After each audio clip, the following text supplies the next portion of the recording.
Modern Family, Francis Jacob Pritchett. Greetings, fellow multiversal adventurers. It's an honor to have you back in this saga that has us all hooked. Official channel statement: this story is 100% epic fiction. So please don't attempt real magic, the results aren't guaranteed and insurance won't cover it. The rights to this masterpiece belong entirely to its brilliant original author. We are just a barge sharing it with you. Do you want to keep being part of this amazing community? Join our ninja army of subscribers on YouTube and give this content a like. And for true fans, our Patreon has exclusive ninjutsu waiting for you. Chapter 26, Ferrari II. After being scolded by Jay, I didn't tell him the truth about Alex, otherwise I would have had to listen to an even longer lecture. Besides, even though I thought she was hot, I knew I'd hardly ever see her again. We took a drive and I did the same with Gloria too. After that, I decided to head first to Malibu. I parked right in front of a car that had just stopped. "Hey kiddo." I waved to my cousin. "Wow, nice car." Jake was thrilled, admiring the vehicle. "Is it yours?" "Yep, bought it today, brand new," I confirmed. "You bought a Ferrari?" Judith screamed, her eyes widening in shock. "What's all the commotion?" Charlie came out of the house with Alan. "Hey Dad, look what I got." I showed him the car keys. Nice car. "The chips will be all over you." Charlie gave me a look of approval. "Already made one scream, right?" He nudged me, glancing at Judith, who had just shrieked. Alan still looked perplexed, but finally spoke. "Where did you get all the money for this? Did you buy this, Charlie?" "No, I was thinking about giving him a car, but not one like this," Charlie denied. "Oh, I got my mother's life insurance today." I revealed the source of the money. "Not really one. Do you know how much car insurance for one of these costs? The taxes and maintenance? You think your mother's insurance will last forever?" Judith gave me a judgmental look, as if I were an idiot. "Don't worry, Judith. I'll do like you, I'll send the bill to the people who actually work," I mocked her, like I would ever let her have the upper hand. 17 Charlie and Alan burst into laughter. Judith shot them a murderous glare, almost piercing holes in them with her eyes. Alan stopped and turned to me. "Not funny, Francis." I thought it was hilarious. Charlie kept laughing. "You know it'll be you who pays for it, Charlie," Alan told him. "Relax, Alan. Let the kid have some fun. If anything happens, he can just sell the car." Charlie brushed it off completely. "He'll be broke in no time if he continues like this." Alan kept on lecturing. "Then I'll just live with Dad all the time," I pointed out. "Huh." Charlie gestured at Alan, as if to say that's exactly the truth about his brother. "Can I take a ride?" Jake asked. "Not a chance." Judith quickly denied. "You will not get in the car with your irresponsible cousin." "Sorry, champ," I looked at him. "Your mother's orders." "Hey Dad, want to go for a ride?" I tossed him the keys, already knowing the answer. "7 sure thing, kid." He caught them in the air and started walking toward the driver's door. "There are some beaches around here where pretty chicks hang out. We can cruise by slowly. You know if anything happens, you'll be the one walking home on foot, right?" I looked at him. "Don't worry, we'll just put them on your lap," he said unfazed. And we got into the car, ignoring Judith and Alan's stares. Catching the faint smell in the car, he asked the same question Jay had. "Are you smoking?" But without a judgmental tone. "Not really. I don't smoke, most of the time." It was like that. I told him the story about Alex. He patted my shoulder. "Glad you made the right choice. And glad your 2 weeks rule are over, we now can do so much together." He made a wide grin. And we drove around for a while, picking up some good company during the ride. We would have anyway, the car just helped.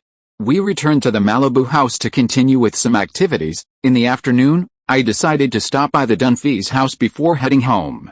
Claire, Phil, and Haley were outside chatting about something when they saw the car. "Oh my God, is that yours?"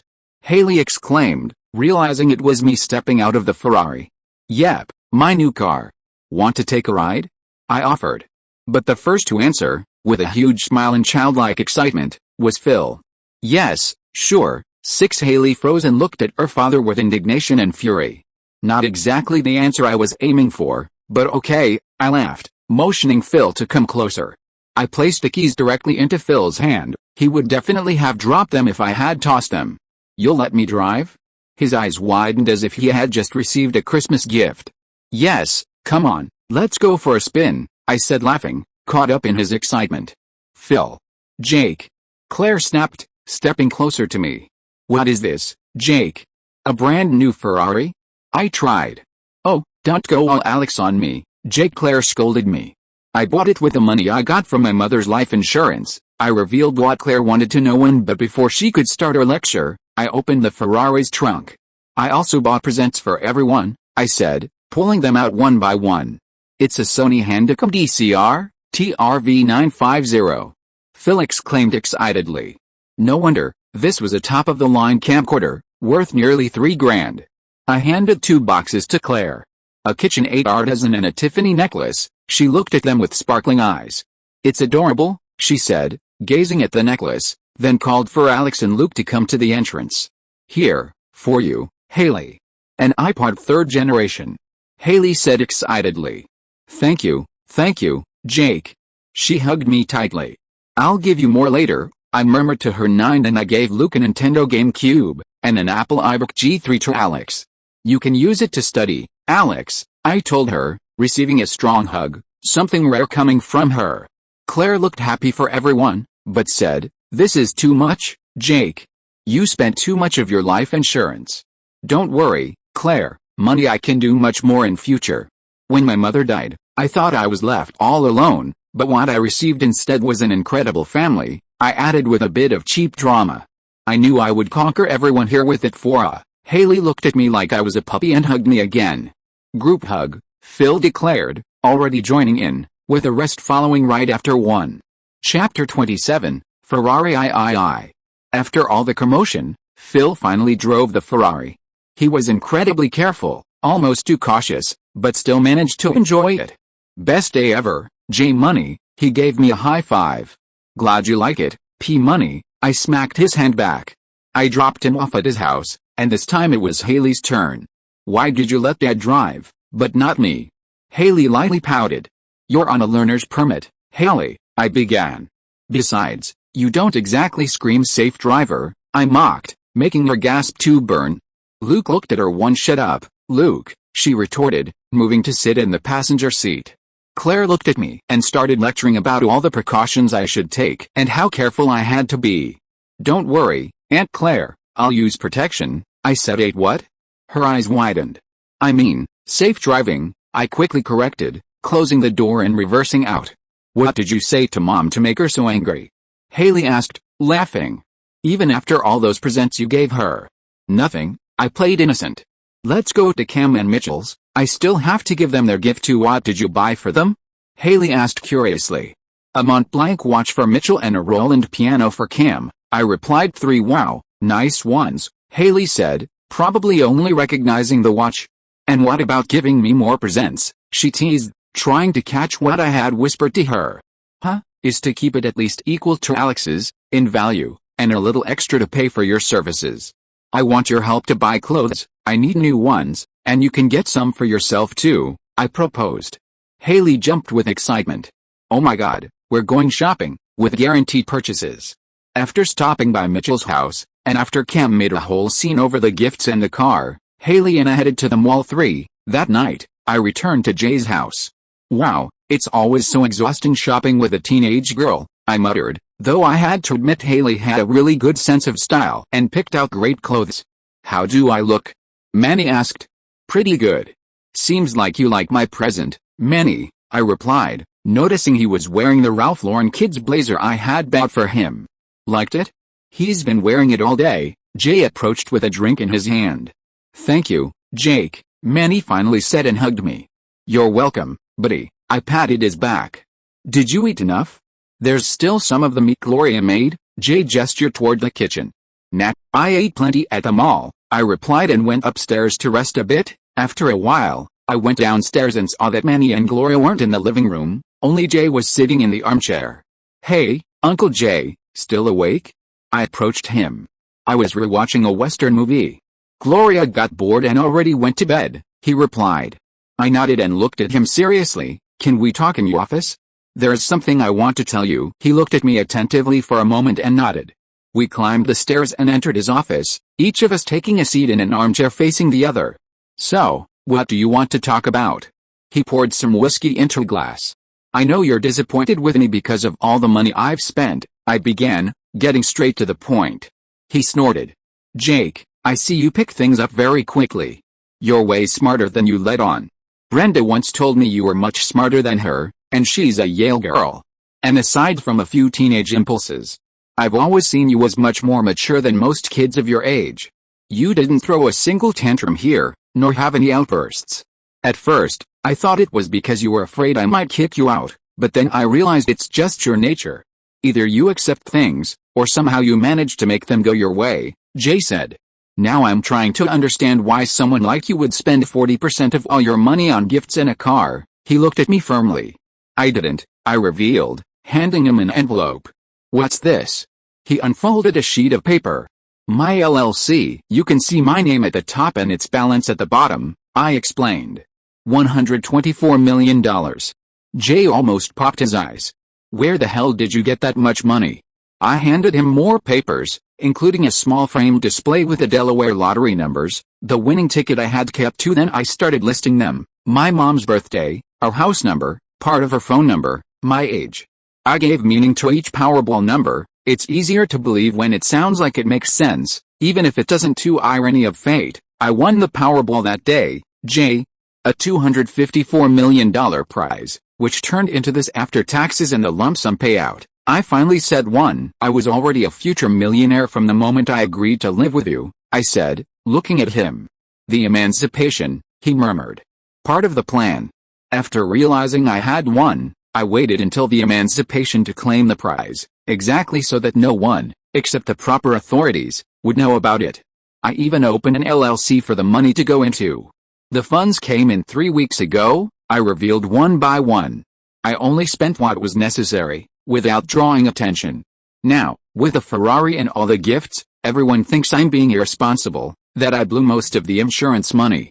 You're the only one who knows I actually have more than enough to afford a Ferrari. It's only been 2.5 months, but I trust you completely with this kind of information. In these months, I've seen the kind of man you are. I noticed Jay looked a bit emotional. I trust Gloria too, but she can be a bit of a loudmouth. 8. We both laughed. If you are listening to this novel on a channel other than FanFic World, it means it was downloaded and re-uploaded without effort. We warmly invite you to visit our channel, FanFic World. There you will find the original version of this story and many other novels of various genres. We look forward to seeing you dive into a world of incredible novels.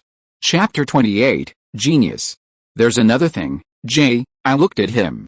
He poured more whiskey, this time into 2 glasses. Here, he handed me one. I think you're mature enough. I took it, and we clinked glasses before taking a sip. Tomorrow, I'll show you how intelligent I really am. Gerald Lambeau and James Arthur are coming here, I revealed. They're professors from Caltech and Toronto. As expected, James was the first to contact me by email. He's the name most associated with a problem right now. Gerald reached out because he's closer geographically. He had invited me to visit Caltech, but I politely declined, saying I was busy, and suggested we could meet here instead. The others will come soon as well, especially if James and Gerald spread the word. University professors? Are you thinking about trying to get into college now? Jay looked at me strangely, since I was the one who insisted on enrolling in high school. Maybe because of what Brenda had said, Jay trusted that I could get into a good university. No, not really. I still want to be in high school. I shook my head. I solved a math problem, Jay. They're coming here so I can explain it to them. Even the most brilliant among them would need months to fully grasp the solution. He frowned. Explain it to university professors? How intelligent are you? I'll show you tomorrow. Let the professors be the ones to say it, I smirked. He didn't think much of it. Jay was never very academic, but he did value the idea of good universities. We talked for a while longer about other things, mainly money and business. The next day, Manny had gone to another sleepover, along with Luke, much to his dismay. The doorbell rang. Hello, James Arthur, said the first man as he shook my hand. I recognized him immediately. In my previous life, he had been one of my professors. Gerald Lambeau, said the other. Jake Pritchett, I introduced myself. Come in. We have plenty to discuss. Are you really 16? And the one who wrote that book? James blurted out, perhaps judging me because I didn't look anything like a mathematical genius. Yes to both. Isn't that why you're here? We're mathematicians. It only takes a few minutes to see if I know what I'm talking about. We sat down on the living room couch and began our discussion. Jay, he looks like he's writing in, what is that, in pyramids? Gloria whispered, watching the equations I was scribbling on the small board I had bought. Hieroglyphs. Jay helped her, though he was frowning as he stared at everything. That's impossible, or at least it was, James exclaimed. Arthur Selberg collapses when the spectral terms diverge. You're saying your framework realigns them? Only if you treat them as distributions over automorphic sheaves instead of fixed measures, I explained. Think of it as turning the representation space inside out. Once you do, the coefficients behave like harmonic forms on a connected dual group. The trace stabilizes naturally. 14. We debated for over 4 hours before I finally had to wrap it up, otherwise, they might have stayed all night. The 5 of us sat down in the kitchen. Gloria made coffee for everyone. So, can Jake go to college or what? Gloria asked, looking at the two professors. James let out a frustrated laugh. There was a mix of emotions on his face, or fascination, frustration, eagerness. And it was to be expected. Even though it would still take months to prove the solution was correct, even with my help, it only took him a few minutes to realize I was the real deal. 3. If the solution is right, there may be only a handful of people on Jake's level in the world, none as young, Gerald explained. About college, I can offer him an adjunct teaching position in a PhD program already, at Caltech. A handful? Jay's jaw dropped. He certainly knows a lot, James said. He could teach mathematics at any college he wants. So he's like Einstein? Gloria asked. If you think in the field of mathematics, he could very well be the next Einstein, or Gauss to be more precise. Gerald agreed with a hint of I don't want college right now. I want to enjoy my high school life and have some fun. I sent a copy to Tao. I think he wouldn't mind having a few chats at UCLA, I said. Caltech is too far from here. High school. James looked at me even more incredulously. Yep. I need your help to write me a recommendation letter and send it to Brentwood High School, but restrict that information to the principal only, I requested. Jay groaned. You're gonna stir up trouble again, aren't you? You got expelled from your last school. What did you even do? Libidinous act, I answered nonchalantly. Oh Jesus, Jake. Jay sighed, rubbing his temples. But I was wronged, I added quickly. You didn't do it? Gloria raised a skeptical eyebrow. I did. But I was expelled only because it was with a principal's twin daughters. Otherwise, it would have just been suspension. 11 twins. Jay shouted. Great. We've got Einstein and Caligula under one roof. 4. How could the same kid who reformulated the Arthur Selberg theorem be expelled for that? James looked at me with even greater disbelief. Biology, professor. It starts with dopamine, that's motivation and pleasure. Then testosterone joins in, noradrenaline speeds up your heart, estrogens amplify attraction, and oxytocin bonds you to the wrong people. I concluded. Finally, a desire to prove the other person wrong. The principal always lectured me on how I should behave like her two good daughters too. It just a hormonal teenager who thought with his small head. Gloria smacked my head, the big one, obviously 9. Chapter 29, Malibu Room. A few days later, I had more meetings, this time at UCLA, in a private room, and with more people. Besides Gerald and James, there were, of course, Terence Tao, professor at UCLA, Pierre Delaine, and Benedict Gross. I honestly don't know what surprised them more, the mathematical part, or the fact that I drove a Ferrari. Hi, Uncle Charlie, Jake said, seeing his uncle walk in one. How was your game? Alan asked. The musician softball league is a joke. Guys trying to catch stuff that isn't there. People throwing up on an easy double play ball, Charlie complained. So why do you go? Alan asked. There's an open bar, and they let me pitch one. I've got to get dressed, Alan said, heading off. Hey, Dad, want some scrambled eggs? I asked while stirring the pan. Sure, he replied, turning toward me. Looks like you've got company, he added with a knowing grin, glancing at the girl beside me. Yep, I met this lovely lady while walking on the nearby beach. I smiled at her. Hi, I'm Penny, she introduced herself politely. 12 Charlie, the father of this fine young man, he replied smoothly. Penny's from Nebraska, spending her vacation here.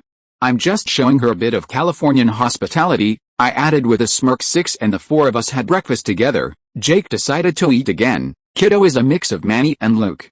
Later, while Penny and I were still sitting at the kitchen table, Charlie was on the couch explaining to my cousin how to check the caller ID so he wouldn't keep answering random calls, especially from certain women. Penny was glaring at me. What? I turned to her. You're flying back to Nebraska tomorrow. It's not like you'd expect a call from me, or make one here. I pulled her in for a kiss. We kept kissing until afternoon. Eventually, Penny said she'd go back to her hotel to rest for a while, but we agreed to meet again that night at a party not far from the house. When I walked back in, my grandmother was already leaving, with Charlie and Alan following her. In case you're at all interested, I've been seeing a man, and he just might be the one, Evelyn announced, looking at both of them. Fifth time's the charm, Alan muttered with an awkward smile. Fourth, she corrected sharply. But what about the guy? Alan began. That one was annulled, she cut him off. Boy, are we getting a new daddy? Charlie said sarcastically. Bite me, Charlie, Evelyn shot back. I'd like to have dinner at the house so you boys can meet him, she continued. 2 days from now, Saturday night, 7 o'clock. She didn't leave them room to refuse. It's very important to me, and I hope you can make it. But of course, I'll understand if you're too busy for your mother. Wow. That was a low blow. Francis, walk me to the car, she said, smiling as she placed a hand on my arm. Before she could speak, I covered her hand with mine. Save your comments until I show you two things. We walked to the garage, and Evelyn watched as I retrieved a wrap package from the Ferrari. Here, I said, handing it to her. I bought this car and gifts for all my family members with the life insurance money from my mother. I had already given presents to Charlie, Alan, and Jake as well. Her Miss Kelly bag, grandmother noted with an appreciative look at the elegant gift. Then, silently, I handed her a few papers. She unfolded them slowly. This is, she murmured. Recommendation letters from Harvard, Caltech, and Toronto, I revealed. I can join any of them, not as a student, but as an adjunct professor. Evelyn widened her eyes, her expression genuinely shocked, but I still want to enjoy high school. It's not exactly a secret, but I'd rather keep things discreet. The biggest names in mathematics already know, but it'll take a while before the entire academic community catches on. In my family, only Jay and Gloria are aware. With a mind like yours, I assume you haven't spent most of the money recklessly, have you? My grandmother asked with a poisoned smile. I know what I'm doing, I replied with a nod. Evelyn let out a low laugh, touched with irony. How does a boy like you come from Charlie? I might have to invite a few more guests to dinner, perhaps some lovely daughters or granddaughters of my friends. Too careful with your thoughts, grandmother. I don't like people meddling in my love life. I might have Dad's face, but a few traits could have come from you, I replied with a defiant smile. One grandmother was a top bitch, but that wasn't necessarily a bad thing, as long as she was on my side. Wow, that was incredible, Penny said, catching her breath. We were lying naked in my bed in the Malibu bedroom, still basking in the aftermath of the party. 7 I thought Nebraska girls were wilder, I teased, brushing her hair aside. And had more stamina. Just wait till I catch my breath, she shot back playfully. Then I'll show you. What makes you think I'd let you rest, Penny? I murmured, positioning myself over her. One that's not fair, her lips protested, but her hands were already roaming all over me. Since my cousin was staying at his mom's house, I didn't have to worry about anything. Which was good, because Penny was quite the screamer. If the neighbors complained, I could just blame it on Charlie. For, author's note, the Mick won't end up like his father, he'll have a new girlfriend in a few chapters. 10. Chapter 30, Pacific Palisades. The following morning, Penny had already gone to the hotel to prepare for the trip back home. I went to have breakfast, still wearing my bathrobe. Looks like I wasn't the only one who had a good night's sleep, Charlie said, raising his coffee cup. He was also wearing a black bathrobe. You two are degenerates, Alan snorted. Now I can proudly say that my son has definitely slept with more women than you, Charlie mocked. 9 From what I know of Uncle Alan's ex-wife, I'd say I've gotten laid more times too, I added. 6 Alan snorted again but grew thoughtful, and by the look on his face, he was actually considering whether it was true. Don't roast poor Alan, Berta chimed in. He's the only one who doesn't give me trouble in that department. 1 Thank you, Berta, Alan said deadpan. I'm heading back to Brentwood. Tomorrow I'll go straight to Pacific Palisades, the place where Evelyn lives. 1 I chatted a bit longer and then headed to my uncle's house. The next day, I parked the car and placed my sunglasses in the glove compartment. That's when I noticed a pack of cigarettes Alex had left there. I picked it up and slipped it into my pocket, planning to throw it away later. As I approached the entrance, I saw Dad, Alan, and Jake already at the door, talking to Evelyn. "Hi, Grandma," Jake greeted. "And look, you brought Jake to meet my new beau," Evelyn said, glancing between them. "Come here, sweetheart." She crouched down to Jake's level. "Tonight, you and I are going to play a game." "What kind of game?" Jake asked. "It's a fun one, honey. It only has one rule: you have to call me Evelyn," she explained. "Okay," Jake agreed. "Oh, look, Francis," she turned to me. "At least someone has the decency to bring wine." Her eyes went to the bottle in my hand. "You bought wine?" Dad looked at me strangely. "Thought it was normal courtesy," I replied. "Claire always brings one, but she's usually also the one who drinks it too." We entered my grandmother's house, an elegant and luxurious place. "Tommy, darling, I'd like you to meet my sons," Evelyn introduced Charlie and Alan, who shook the man's hand. "And this is Jake and Francis," she finished. "Yes, I am, Evelyn." Jake turned to his grandmother. "Let's not beat it to death, okay?" Evelyn murmured. I stifled a laugh and shook Tommy's hand. "Francis," I introduced myself. "Jake reminded me so much of Luke." Then a stunning brunette walked in. "There you are. Gentlemen, this is Tommy's daughter, Olivia," Evelyn introduced. "Hello, Charlie," Olivia greeted smoothly. "Hi, stranger," Charlie replied with an awkward smile. "Do you two know each other?" Tommy inquired, puzzled. "I thought I did," Olivia answered coolly. "Oh, no," Evelyn exhaled. "Judging by their faces, you didn't need to be a genius to guess what had gone down between them. After the fiasco that was Dad's meeting with his former lover, I decided to head out and take a walk under the night sky, leaving Alan to take care of grandmother." I glanced at the cigarette in my pocket. "Lucky strike, not really my taste," I murmured. "But well, I'll give it another try. I wasn't a smoker in my previous life, and I don't plan to become one in this one. But every now and then, in isolation, the statistical increase in health risks is practically negligible." Since I didn't have a lighter, I had to improvise. I took the battery out of my phone and pulled out a cheap earring from my pocket. It belonged to Penny. I unfolded the earring. "Who are you?" I heard a feminine voice ask. "Whoever you want me to be," I blurted out one of Dad's pickup lines while connecting the wires what was once an earring to the ends of the battery, using a small piece of paper from the pack in the middle of the wire. It sparked, catching fire just enough to light the cigarette. I heard a melodic laugh as I finally lifted my head toward the girl who had spoken. "Huh? Not bad," I thought. "That's a different way to light a cigarette," the girl smiled. "Marissa Cooper," she introduced herself. 13 Jake Pritchett, I replied. "Can I have one?" She gestured toward the cigarette. "Sure." I lifted the pack for her to take one, but warned, in a cigarette there are over 7,000 substances in it, 250 of which are toxic. She stopped and looked weirdly at me. "A bargain for $5, I added, exhaling a puff of smoke, making her laugh again. I held my cigarette out so she could light hers. She stepped closer, our eyes met. "So, what you doing here?" "Seriously?" she asked. "I found my biological dad 2 weeks ago. I was at dinner with my grandmother, who was introducing her new boyfriend. It would have gone better if my father hadn't mounted his daughter in the past," I said with a straight face. I could see a mix of shock and awkwardness on Marissa's face before it turned back into a smile again. "Seems like a nice family dinner," she pointed out, and a pickup truck pulled up with loud music. Marissa got into the car, gave a light kiss to the guy behind the wheel, and waved me goodbye. "Already taken," I murmured, watching the car drive away before shrugging. Another person appeared, coming out of the third house from my grandmother's, also smoking. "Hey, dude," I waved, and he waved back. "Ryan," a second guy called him. He looked and recognized me, his expression not exactly friendly.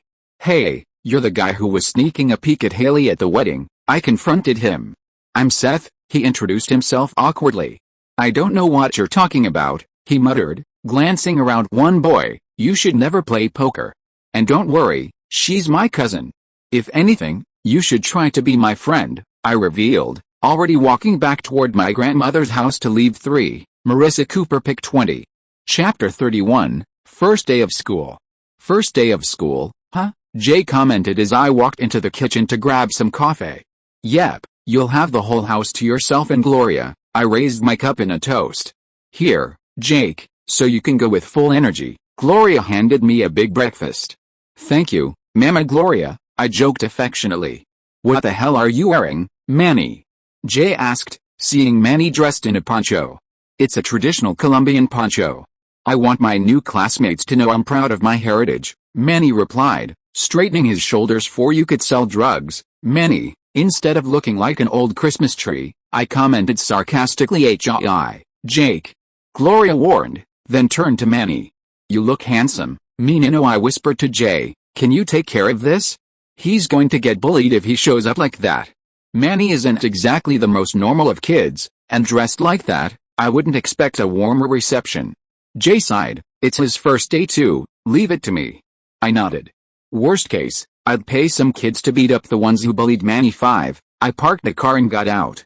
Students started staring at me, for obvious reasons.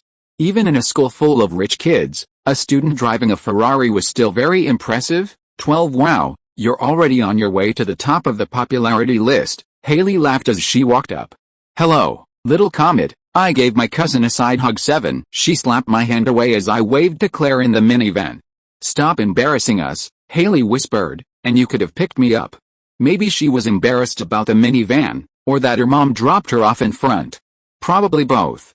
Let's see which friends you'll introduce me to, I smirked. Haley let out a squeal of delight. If you pick me up in the Ferrari, I'll introduce you to the prettiest girls, she negotiated. Too bad we're not on the same classroom. We walked into the school. Inside the classroom, I sat in the last row. Huh, new guy, a brunette murmured as she walked up. Jake Pritchett, I introduced myself. Summer Roberts, she shook my hand. 14. So, Summer, tired of jokes about your name? I teased a little. She smiled back, but you can try some, she said flirtatiously. Before I could continue, another girl appeared smiling. Summer. Coop. Summer hugged her. Marissa? I raised an eyebrow, recognizing her, the girl I'd met at my grandma's house. Jake, she looked at me with a surprised expression. Summer pointed. Between us, you two know each other? I met him near my house, Marissa replied. I was visiting my grandma, she's Marissa's neighbor, I confirmed. The bell rang, marking the beginning of the first class. I learned to Summer, sunny girl, I'm bored. One, she stifled a laugh. It's only been 10 minutes. I started tossing paper balls at the girl in front. Marissa turned slowly to me. Stop it, she complained, but without any annoyance in her voice. I stopped, but then started making a paper trebuchet out of notebook sheets. Gloria had overbought glue, clips, colorful pencils, everything. Once it was ready, I started playing war with Marissa's hair. Since the paper balls were small, she didn't notice she was being attacked. But soon I received a little note saying, she has a boyfriend. I turned to Summer and passed her another note. Jealous? We can go to the beach today, after class. She playfully rolled her eyes but smirked at me. We went to the cafeteria during the class break. Hey Dad, I need your house today. I called Charlie to confirm it wasn't a problem. Of course there'll be girls. What kind of question is that? I think even he was wincing at his stupid question too. After a short back and forth, I hung up and quickly texted Gloria that I'd be home late. Turning to Summer, I leaned close. Gotti, okay. It's the Malibu beach house. Her lips curved into a slow smile. Nice. She tilted toward Marissa. Coop, beach after class? Marissa toyed with her straw before nodding. Seems like a plan. I bent to whisper again in Summer's ear. Are you playing hard to get now? She let out a melodic laugh, tucking her hair behind her ear with her hand.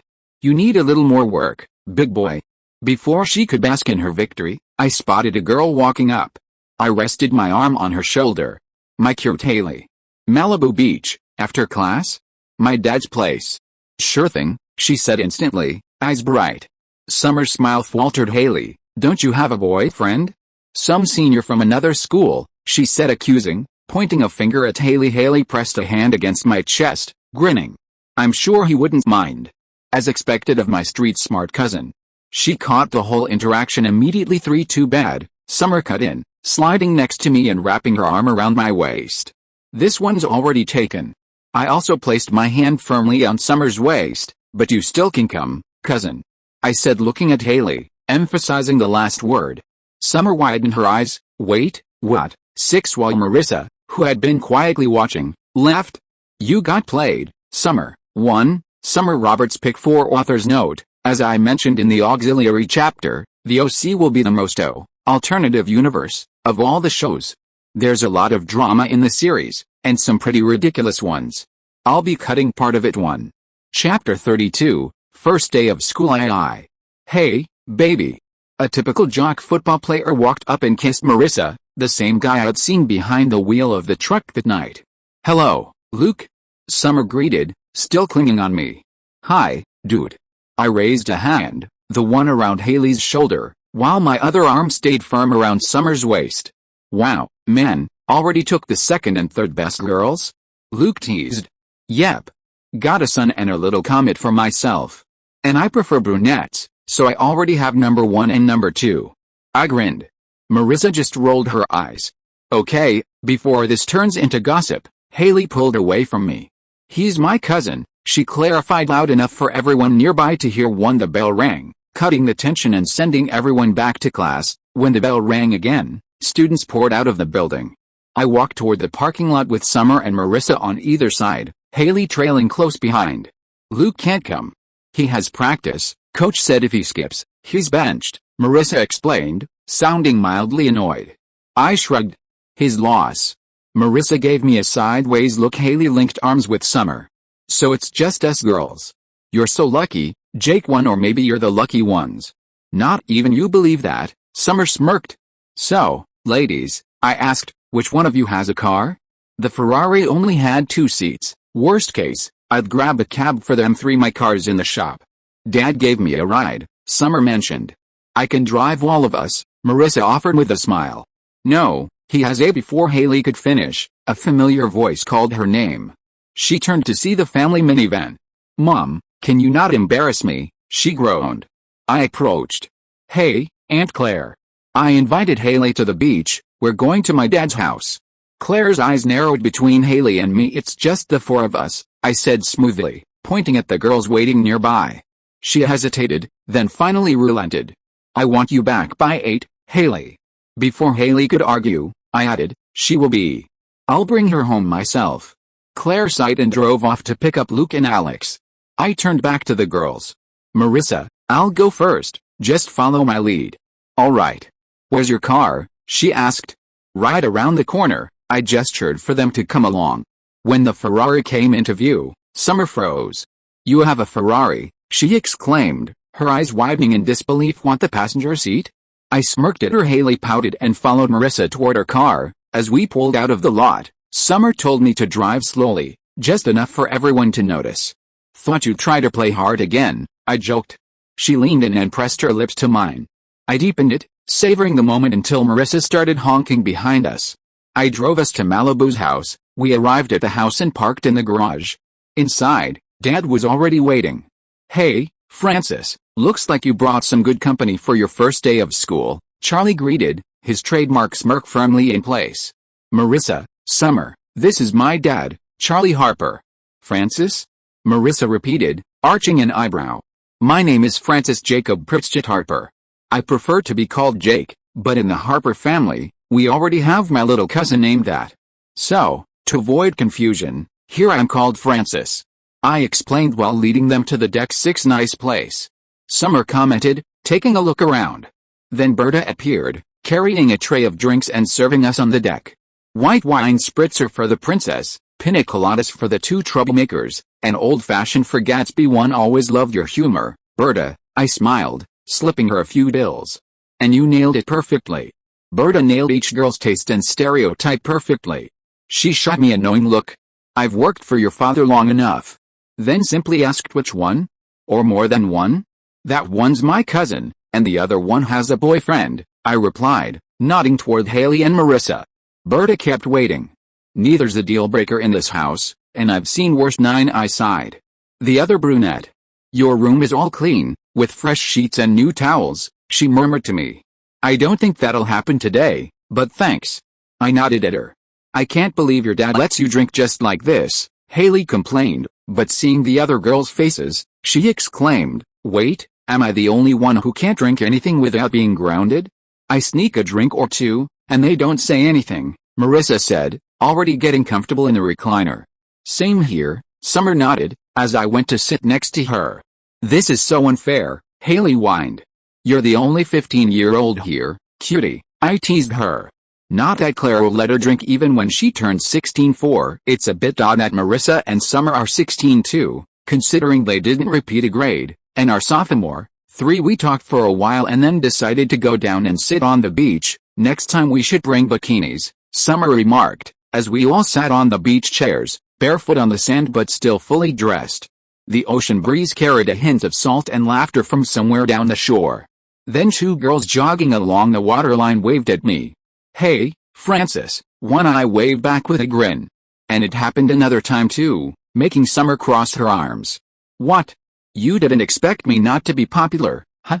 I pulled her into a kiss, and we only stopped when Haley separated us with her hands. "We are still here, cousin," she complained. Author's note: ages are completely messed up across the shows. In the OC, everyone starts at 16 years old, and they're entering their sophomore year. Alex Dunphy's age also seems inconsistent. In this story, she is 13 years old. As I mentioned in the auxiliary chapter, don't expect me to be faithful to the original series too.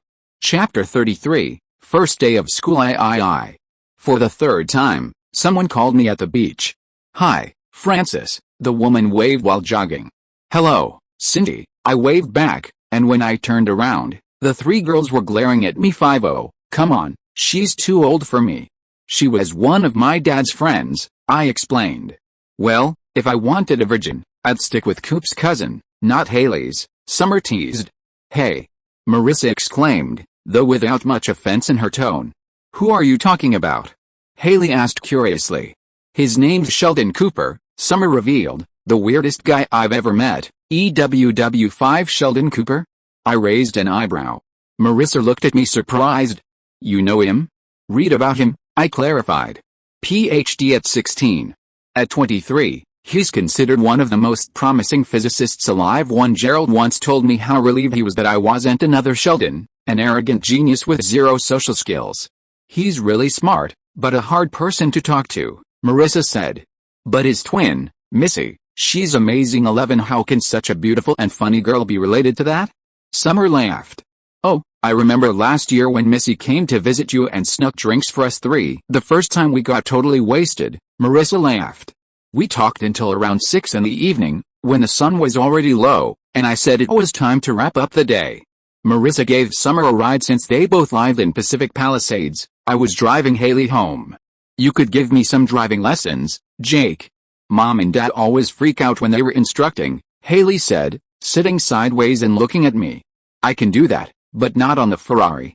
This car's too fast. We'll use the minivan, it's safer," I agreed with some restrictions. "Besides, one of the adults will definitely want to ride in the back. And another thing," I added, "don't drink before you drive. There are plenty of irresponsible things you can do, but that's not one of them." I spoke seriously. "You drank before," she accused. "More than 5 hours ago. Given my body composition, it would take about an hour and a half to 2 hours for the alcohol to be fully metabolized. So even if the police stopped me right now, I'd be fine," I explained. "We hadn't drunk much anyway." I made sure Marissa didn't drink much since she was the one driving. Haley snorted and laughed. "Sometimes you're such a nerd, cousin," she teased, "and other times you're flirting with the prettiest girls in school on your first day of school." She gave me a mischievous smile. "Marissa told us how you two met and about the cigarette." I shrugged. "You weren't really friends with them, were you?" I asked. "No, we were just acquaintances. I'm closer to Taylor Townsend. She and Summer have a bit of a rivalry," Haley explained. "Actually, she's the one I was going to introduce you to, or maybe Holly." 3 After a few minutes, I parked and dropped Haley off at her house an hour earlier than planned, then headed to Jay's place. When I walked in, I saw Jay and Gloria having dinner, each with a glass of wine, while Manny was performing. He was wearing his poncho, playing a flute, and doing some strange dance. For "So, when does the rain start?" I murmured beside Gloria, earning a nudge from her and a suppressed laugh from Jay too. I grabbed a plate and joined the small audience. A few days passed. By Friday, I was back home early. "Already back from school?" Jay glanced at me and then at the clock. "Yep. That's enough for this week," I said, grabbing coffee. "But high school's been great so far. You show up whenever you want, leave whenever you want, and I'm pretty sure you do whatever you want in class, too, Jay scoffed. No consequences, no discipline must be nice. He added the last line with sarcasm.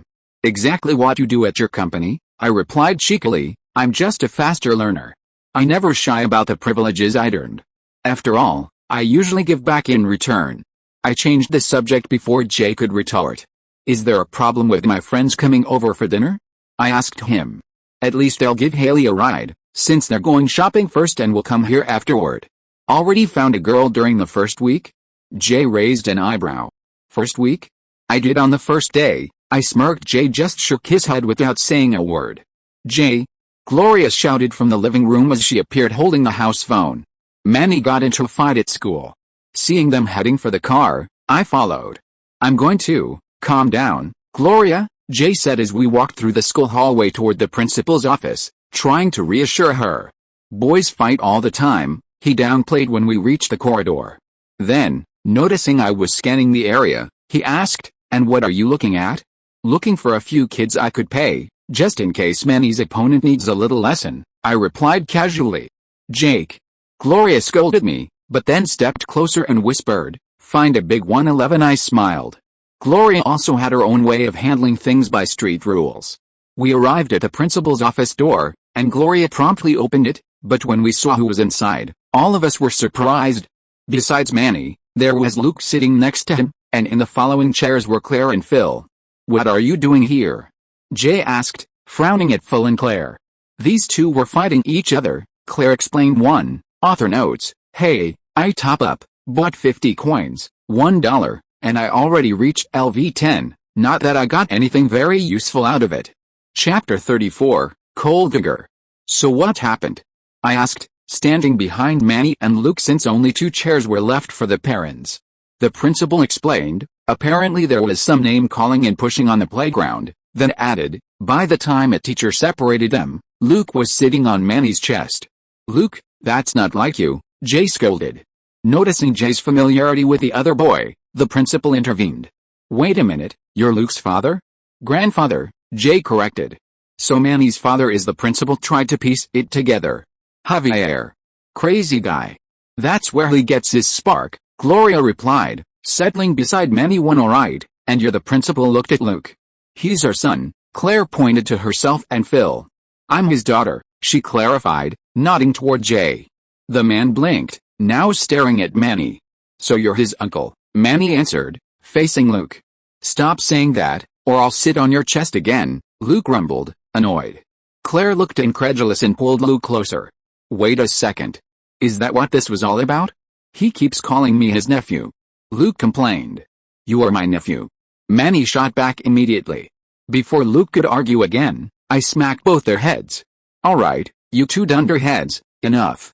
Stop fighting over silly things, I continued.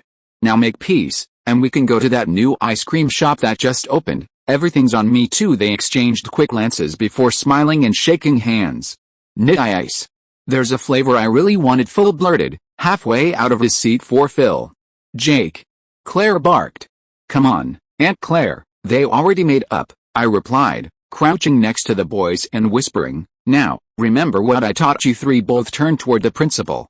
We're sorry and won't do it again, they spoke in unison to as someone who used to visit home group, orphanage, frequently, and still do every week at West LA, I knew how to handle children. The principal looked taken aback, then smiled faintly.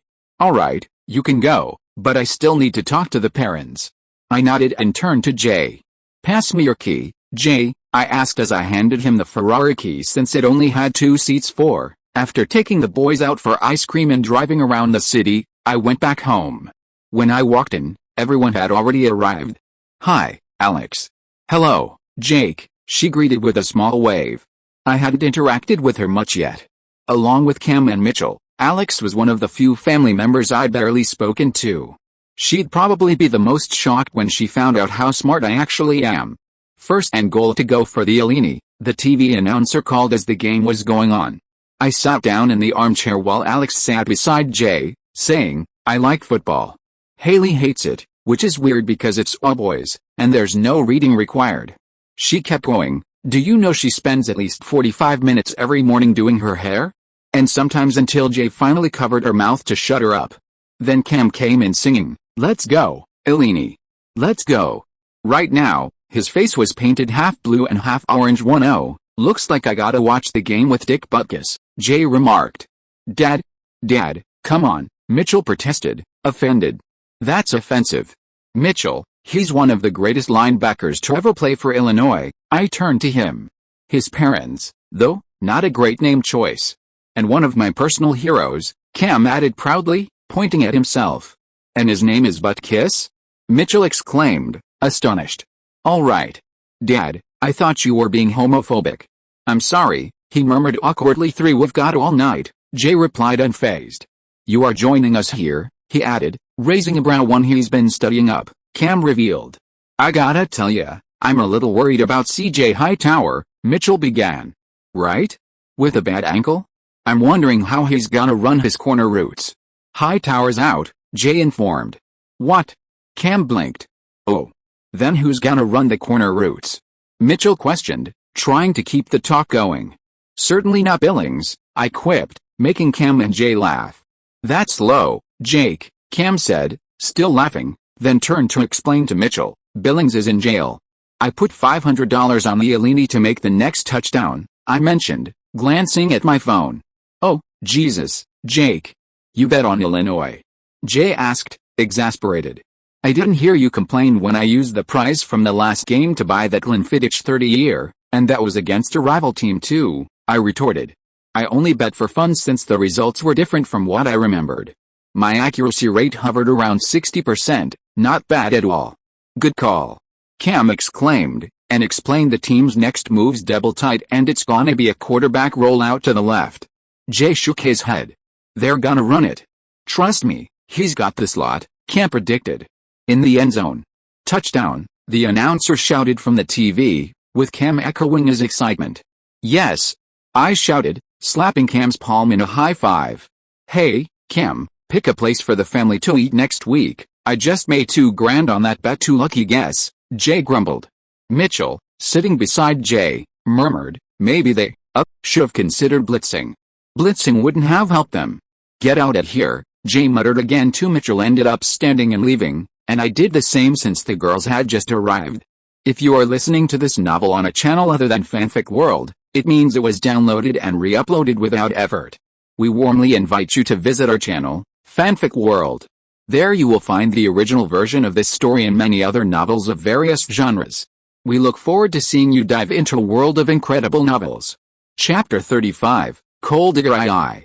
I went to answer the door, where Haley, Marissa, and Summer were waiting. Wow, another nice house, Summer looked around. No wonder you spend more time here than in class during school hours, she added sarcastically. 1 week with me and you already learned sarcasm, sunny girl, I noted, giving her a quick peck on the lips. Yeah, 1 week and you're already introducing me to your family, she smirked. I was about to greet Marissa, but after hearing what Summer commented, I turned back to her again. You tease me again, and what you'll be introduced to will be my bedroom, I said with a grin wider than hers. She paused for a moment, trying to find a retort. And what are you staring at, Marissa? Want to be introduced to? I saw Marissa looking at me differently. No, she replied flustered. To my family, I continued evenly, pretending innocence. What's wrong with you? Forget it, Coop, we can't win against him on this one, Summer whispered to her. But I'll get back at him, she promised, narrowing her eyes at me. I pulled Summer closer and kissed her. Can you stop doing that in front of us? Haley complained.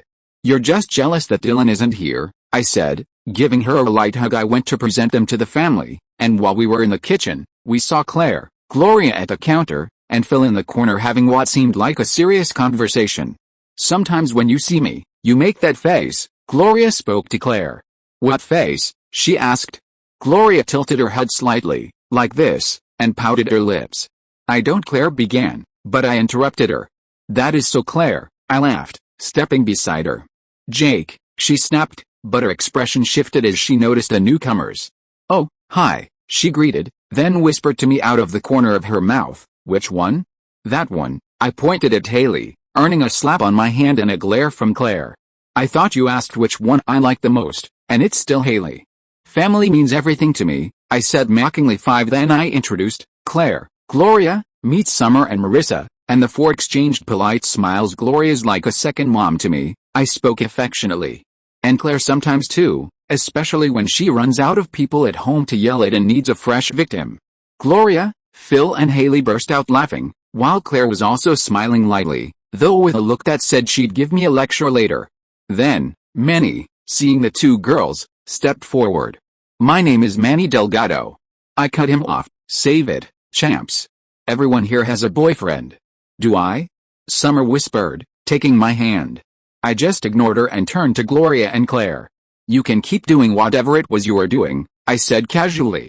I pulled the girls along and introduced them to the rest of the family until the four of us sat down on the chairs in front of the pool. I was resting my head on Summer's body as she gently ran her hand through my hair. Wait, you've been dating Luke since 5th grade? I asked, surprised when Marissa revealed how long they had been together. Yet, since a visit to the Museum of Tolerance, she confirmed. You are not a big fan of him, right? One. I thought for a moment. I don't like his pompous attitude. Especially because he has nothing to back his arrogance in that regard. I'm much more of a Dylan fan, I added. Dylan has a big heart, the complete opposite of whose brain two you were hanging out yesterday with that geek Seth, EWW, Summer made a face at me, and Ryan. You just don't like Ryan because he's friends with Taylor. Haley joined the conversation. Then Marissa changed the subject before the bickering could start. Next month will be my fashion show fundraiser in Pacific Palisades. Are you all going? Yep, I agreed. Grandmother invited me and summoned my dad and uncle. I really want to, Haley said, but I don't know if my mother will let me. She turned to me. Help me, cousin. She pleaded. 8. I can help you, Haley. But not with Dylan. Then I got an idea. Marissa, why don't you have Haley help organize the fashion event, and I'll invite someone I know who can help with donations. She looked at me. Sure, she agreed without thinking much. Really? Haley exclaimed excitedly. My cousin might have some talent for working in the fashion world. We kept talking for a while until we went back into the kitchen. Everyone was already gathered there. Oh, we can learn so much from the children, Phil said, resting his hand on Luke and Manny's shoulders, who had already made up since we went for ice cream. Bet it seems kind of silly now what you were even fighting about, huh? He continued. I made fun of his accent, Luke confessed. What accent? Gloria intentionally thickened hers. I smiled. I had gotten used to her accent. Manny has much less of it. I think part of Gloria's charm comes from it. This time, it was Manny who spoke up. I made fun of him for having the same thing for lunch every day. Eeg. Gloria lightly mocked. I made fun of him because his mom used to dig coal, Luke went on. I frowned. What? Gloria asked. He said you were a coal digger, Manny explained to his mother too. Okay, I think we can move on. I tried to intervene, but Gloria had already understood and pressed further. Who said I was a coal digger? She asked again.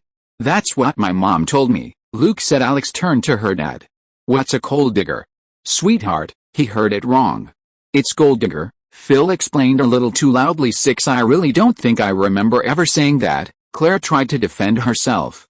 Well, you said it in the car. You said it at Christmas. You said it in the Mexican restaurant. Luke started listing one. Claire cut him off with a stern face. Okay, MR leaves his sweatshirts at school every day. Suddenly remembers everything, thank you. And it was all in my head, huh? Gloria looked sarcastically at Claire and walked out of the kitchen. Oh, listen, Gloria, it was, like, a year ago, before I knew you, Claire tried, but Gloria had already left. Chapter 36, Coal Digger. I sighed. I'll talk to her, I murmured, heading toward Gloria's room. After a quick knock and hearing her soft okay, I stepped inside.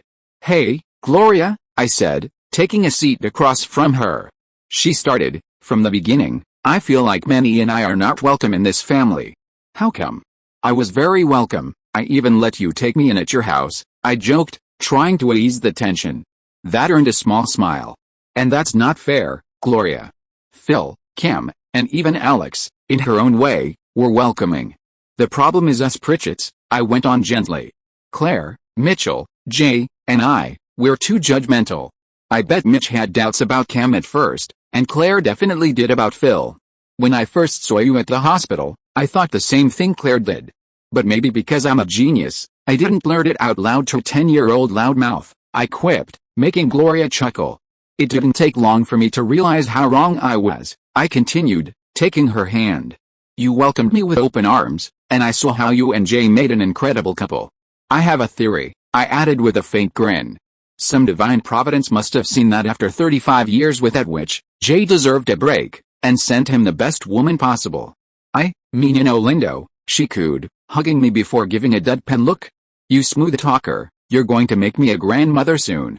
Hey, don't jinx it. I'm trying to comfort you, and you're throwing curses, I complained, pretending to be offended when she smacked my arm playfully. What curse? Children are the best thing in the world.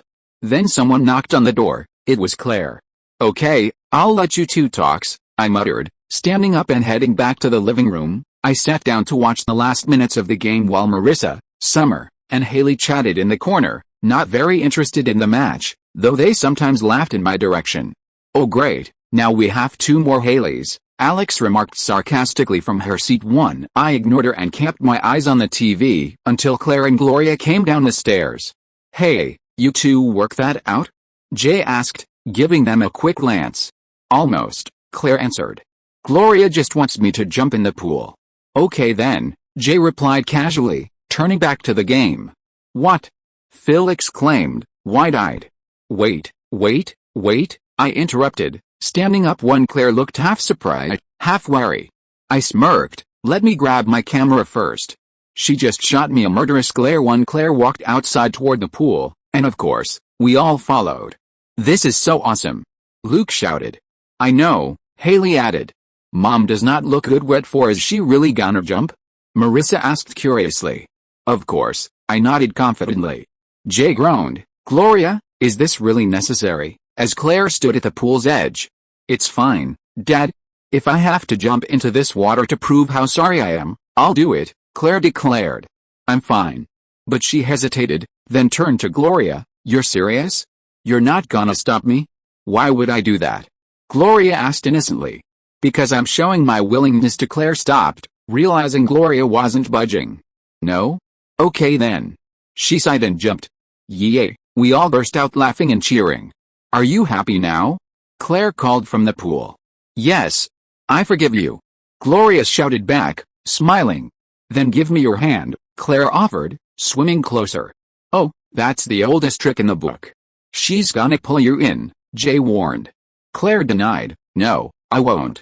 And that's my job, Jay declared, pushing Gloria straight into the pool. She screamed mid-fall. Phil chuckled, and decided to speak up. This is funny, but this is also a teaching moment. Think about. He didn't finish. Jay shoved him into one. Luke and Manny raced to push Jay next, followed by Mitchell dragging Alex along for the ride. Cannonball. Cam bellowed, leaping dramatically into the water. I was laughing by the edge when I heard, payback time. Summer tackled me like a football player too. We crashed into the pool, laughing. I pulled her into a hug with one arm, while the other hand wiped the water from my face. Summer brushed a strand of wet hair from her face and whispered, Hey, Jake, glancing toward the two who were still dry. Leave it to me, I grinned, already reading her mind. I got out of the pool casually and ran, scooping up Haley and Marissa, one on each shoulder, as they screamed one no, no, no. Haley struggled, Marissa's laugh turned into a squeal as she kicked weakly, but it was too late when I jumped in, dragging both of them with me, splashing everyone in sight. In the pool, I was wiping my face when two people landed on me, pushing my head back underwater. I could have avoided it, but I let the girls counterattack. I'm all wet, Haley complained lightly, and I bit back in improper innuendo. 13. At least we have the new clothes we bought today, Summer remarked. I kissed her cheek. Little Sunny has everything planned. After a while, we decided to get out of the pool. I said I'd grab towels for everyone. I took off my shirt, so I wouldn't soak the house too much, making 4 girls stare at me. I wasn't bulky, but my body was very well defined.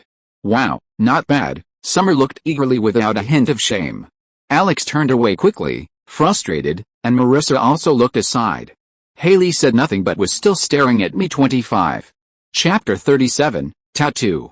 A few days after the pool party, I was having breakfast in Malibu. Can we play Vampire Hunter, Francis? Jake inquired while munching on his cereal. Sure, kiddo. After your classes, we can play for a bit, I agreed. Manny wasn't into video games, so I only played when I visited Phil's house or on Thursdays with the kids from the group home, orphanage. Do you want to join too? He asked the woman standing in the kitchen. Sorry, I don't know how to play, she responded. Noticing her scanning the room, I questioned, looking for something, Cindy? Do you know where your dad keeps the paper towels? She wondered. I pointed toward the upper shelf. There, top right corner. She reached up, but her shirt lifted slightly, revealing a butterfly tattoo on the right side of her butt. Jake breathed out a quiet, whoa, his eyes glued to the scene. I smirked and returned to my coffee, but soon Uncle Alan appeared too, wearing a goofy face and echoing the same, whoa, after spotting the tattoo. Hi, you must be Alan. I'm Cindy, she introduced herself while holding the paper towels, noticing him entering the kitchen. Alan greeted her and then gave his son's shoulder a few pats. Hey, Jake, it's time to get dressed. Jake motioned for him to wait. Hold on a second, he muttered. Can you grab me a bowl from that shelf? Said pointing to another upper cabinet.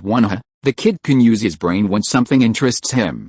Alan patted him again, harder this time, exasperated. Come on, let's move. So, how are things with the girls, Francis? Cindy teased after Jake and Alan left the kitchen, probably remembering the 3 girls she'd seen that day. I'm dating one of them, the brunette who was by my side, I revealed with a grin. And I could ask you the same question. I was pretty sure Cindy was also into chicks. She playfully tapped my shoulder but didn't comment further. Hi, Cindy, Francis. Charlie strode into the kitchen. Hello, Charlie, Cindy greeted warmly, and I nodded in return. How you doing? She added too. Not bad. How about you? Pretty good. She kissed his cheek lightly. Thanks again. I'll see you soon. Anytime, Charlie replied smoothly. Alan, who had returned to the kitchen, raised a brow at the interaction. How you doing? Thanks again? Charlie, casual sex is one thing, but this is just lazy. Charlie countered, what are you talking about? I didn't sleep with her. She just surfs at the point, uses my shower, and heads to work. So you're not sleeping with her? Alan asked. Charlie groaned, geez, Alan, I don't sleep with every buff surfer chick that uses my shower. Alan snorted. Yet, I know some was with Francis before we started dating one. Charlie laughed and clinked his cup against mine. But I don't think you'll have much luck with Cindy, Dad. I have a feeling she's into girls too, I remarked. What? He looked at me as if I'd lost my mind. No. Then paused, reconsidering. No? Alright, I'm heading out too. See you later, I murmured, grabbing my bag and heading off to UCLA for another meeting with the mathematicians. That afternoon, I returned to Malibu and was admiring the drawing my cousin had made. It was a sketch of Cindy's back and butt, with a butterfly tattoo on the right cheek. 2 kids an artist, I chuckled softly. Alan scoffed. That's not funny, Francis, but changed the subject when Dad appeared. Hey. Where have you been? He asked. I just had lunch with my mother and my stalker, Charlie grumbled. Rose is such a weird girl. Alan picked up the drawing I'd left on the table. Anyway, look, can we talk about this picture Jake drew? What's to talk about? He's a boy. He saw a woman's ass. He liked it. Thank your lucky stars it wasn't the cable guy's ass, and move on. Charlie dismissed. Before Alan could continue, Jake appeared holding a magazine and asked him, Hey, Dad, where's Cancun? Alan gave a puzzled look but replied, It's in Mexico. Why? We should go there for Christmas instead of Aunt Betty's, Jake suggested. What are you reading, Jake? Alan questioned, noticing the magazine in his hand. Sports Illustrated. But it's mostly ladies in bathing suits, Jake answered, already heading back toward his room. Wait, Uncle Alan stopped him. It's perfectly natural for you to be interested in women's bodies, but it's important that you understand what they mean. Charlie mocked. Oh, I want to hear this too. Okay, first of all, real women don't look like this. Alan pointed to a page filled with women. These pictures have been retouched and airbrushed to make them look perfect, but they're really not, he explained. Excuse me, but I met that one, and she was perfect, Charlie remarked, pointing to one of the models. Yeah, and my girl looks a lot like this one, I added in agreement. Alan glared at us before continuing, what I'm trying to explain to Jake is that this is not what regular women look like. Then why don't they use regular women? Jake asked. Because the only way regular women can sell magazines is door to door, Charlie quipped when I told Jake, if you want, you could become a doctor and make one of these yourself too. That alone costs 10 grand, Charlie agreed. Alan snapped at us, Francis. Charlie. What? You know a doctor like that makes around 50 to 60% of the total. 5 to 6 grand per surgery isn't bad, I argued. I met Summer's dad, and he's one of those surgeons who make a fortune. Alan paused for a moment, thinking about what I'd said, but then turned back to teaching Jake. Some women choose to make their breasts larger with what's called surgical implants. Why? Jake wondered. They think bigger is better. I can see that, Jake replied innocently, or maybe not so innocently, looking at the magazine, making Charlie and me laugh, while Alan grew exasperated. 9. Chapter 38, Great Expectations. After the talk with Jake, the next day, Judith and Cindy appeared very close to each other, driving Uncle Alan completely insane. Dad was not happy either, but at least he was satisfied knowing why Cindy had never gotten involved with him. I ignored it and headed back to Brentwood since it was Jay's night, a family tradition. When I arrived, I went straight to the kitchen. Gloria was on the phone. Of course, we would love to have the baby. All the other cousins are sleeping over tonight. Okay, see you tonight. Bye-bye. We got Lily too? I asked, reaching for a cup of coffee. See, me bebesida, Gloria said cheerfully. 3 Manny, who was reading a newspaper, asked, is Haley still coming? You're related, Jay scolded. I'll spray you with the hose, he warned too. But is she really coming? There's a party at Andrew Adler's nearby, I commented. 5 I got invited but ended up declining because of Jay's night. She will. She promised, Jay said firmly, almost as if it was a jab at me. Hey, I love the family tradition, the sloppy Jays, the PJS.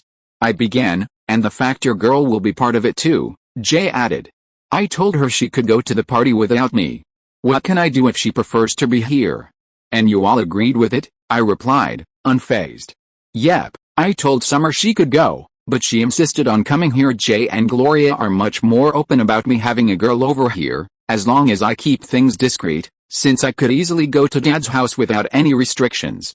Brenda was a different case because she always behaved like a well-mannered girl, and she was going to Yale, which impressed the family, though she wasn't exactly well-mannered when she was alone with me. Manny looked at me hopefully. Will Marissa come? I ignored him and turned to Jay. I think we need a bigger spray. 7 Manny frowned, shaking his head, and went back to reading his paper. I headed to my room to read a book and continue working on some papers. At night, I came downstairs since it was almost time for everyone to arrive and saw Gloria singing loudly in Spanish to Lily, who she held in her arms. I frowned and moved closer to Jay, whispering, I'm pretty sure there must be a few dead birds outside. Lily is probably deaf, he agreed quietly. We both stared at the baby in silence as Gloria kept singing horrendously. But we're not, so we better make sure no karaoke microphones ever enter this house, I continued, earning a dry chuckle and a nod from Jay. A message popped up on my phone, and I went to answer the door. Hi, some nice PJs, I greeted as I opened it and saw her wearing a pink pajama with a tiny sun on it. She kissed me. I had to buy one. The others I have aren't exactly family-friendly, she winked. I ignored her provocation, because I want a normal family night. But later this night, I would make sure to punish her insolence. I gave her a playful pinch on her bum, making her jump and slap my hand too. We walked to the kitchen and chatted normally with Jay. The doorbell rang, and we went to answer it. Jay opened the door while I saw Manny giving himself one last check in the mirror. I just shook my head. There are my little stinkers. Jay greeted as Haley, Alex, and Luke walked in. Howdy, Alex said casually. Hi, Grandpa, Haley smiled. Well, hello there, Haley, Manny tried saying in a seductive tone, running his fingers along his glass of Coca-Cola to take it down a notch. Jethro, Jay stopped him. Haley gave him a weird look but turned to me and Summer. I can't believe you guys aren't going and you're staying here. Your cousin can be very persuasive, Summer shrugged. So, you guys ready for some fun? Jay opened his arms happily. What? He exclaimed after noticing Luke's expression. I love you, Grandpa, and I'm never gonna forget you, Luke said, hugging Jay tightly. Okay. Back at ya, champ, Jay replied, confused. Then he turned to Haley. Whoa. This is a pajama party. Where are your PJs? Yeah, they're in my bag. I need to talk to you about something, Haley began. But Alex cut her off right away. She wants to go to a party with Dylan, Grandpa. Shut up, Alex. Haley snapped and turned back to her grandfather. It's at my friend Andrew Adler's. He lives 3 blocks from here. 30, Jake told me. Walking distance, Jay noted. Right. Haley tried again, so I wouldn't ask you this because I love coming to your house, but it's kind of an important party, and somebody invites you over, the last thing you want to do is insult them. Jay completed exactly, she agreed.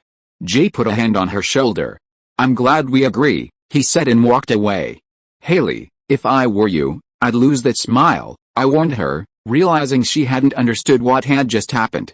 She was turning toward me when Jay shouted, PJ's on, Haley. What? Haley exclaimed.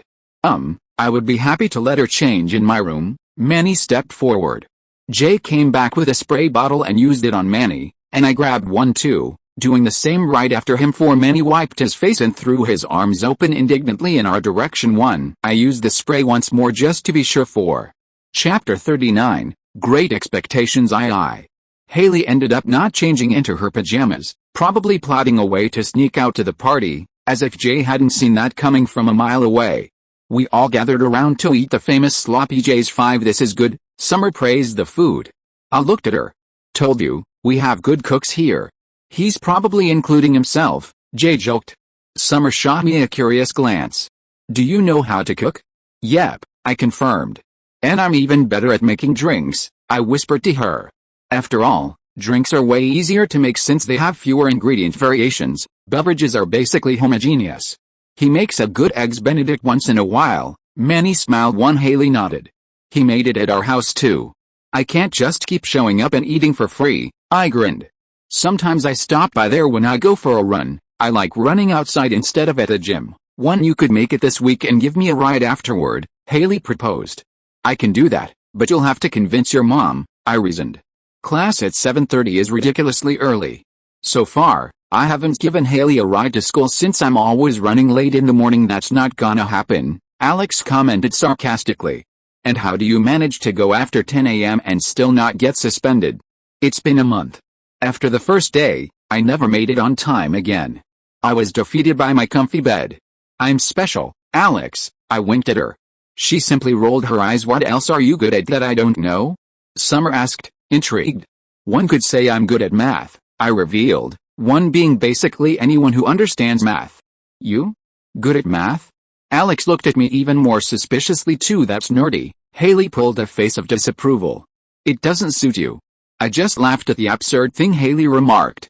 If the mathematicians I meet with ever heard that, they'd probably burn her at the stake like in the medieval days. Then the doorbell rang. I turned to Gloria. Are we expecting anyone else? Only if it's Cam and Mitchell, Gloria responded. But they said they'd come much later, she added defensively, almost as if hiding the baby. I wiped my mouth with a napkin and stood up. I'll get it. When I opened the door, I was surprised. Marissa? What are you doing here? Come on, it's not fun without you two, she slurred slightly, clearly a bit drunk. Let's go to the party. What about Luke? I questioned. Her face shifted to sadness and annoyance. We fought. He cheated on me. Oh, Jesus, I sighed. Come in, join Jay's night. I led her to the table but grabbed the spray bottle first. Why are you taking that spray? Marissa inquired, watching me curiously. That gave me an idea, so I sprayed her lightly and kept going. Stop it, Jake, she protested, but I started chasing her and spraying more. Before long, we were both laughing. Coop? Summer appeared, making us stop. I approached her and explained, she's still a bit drunk.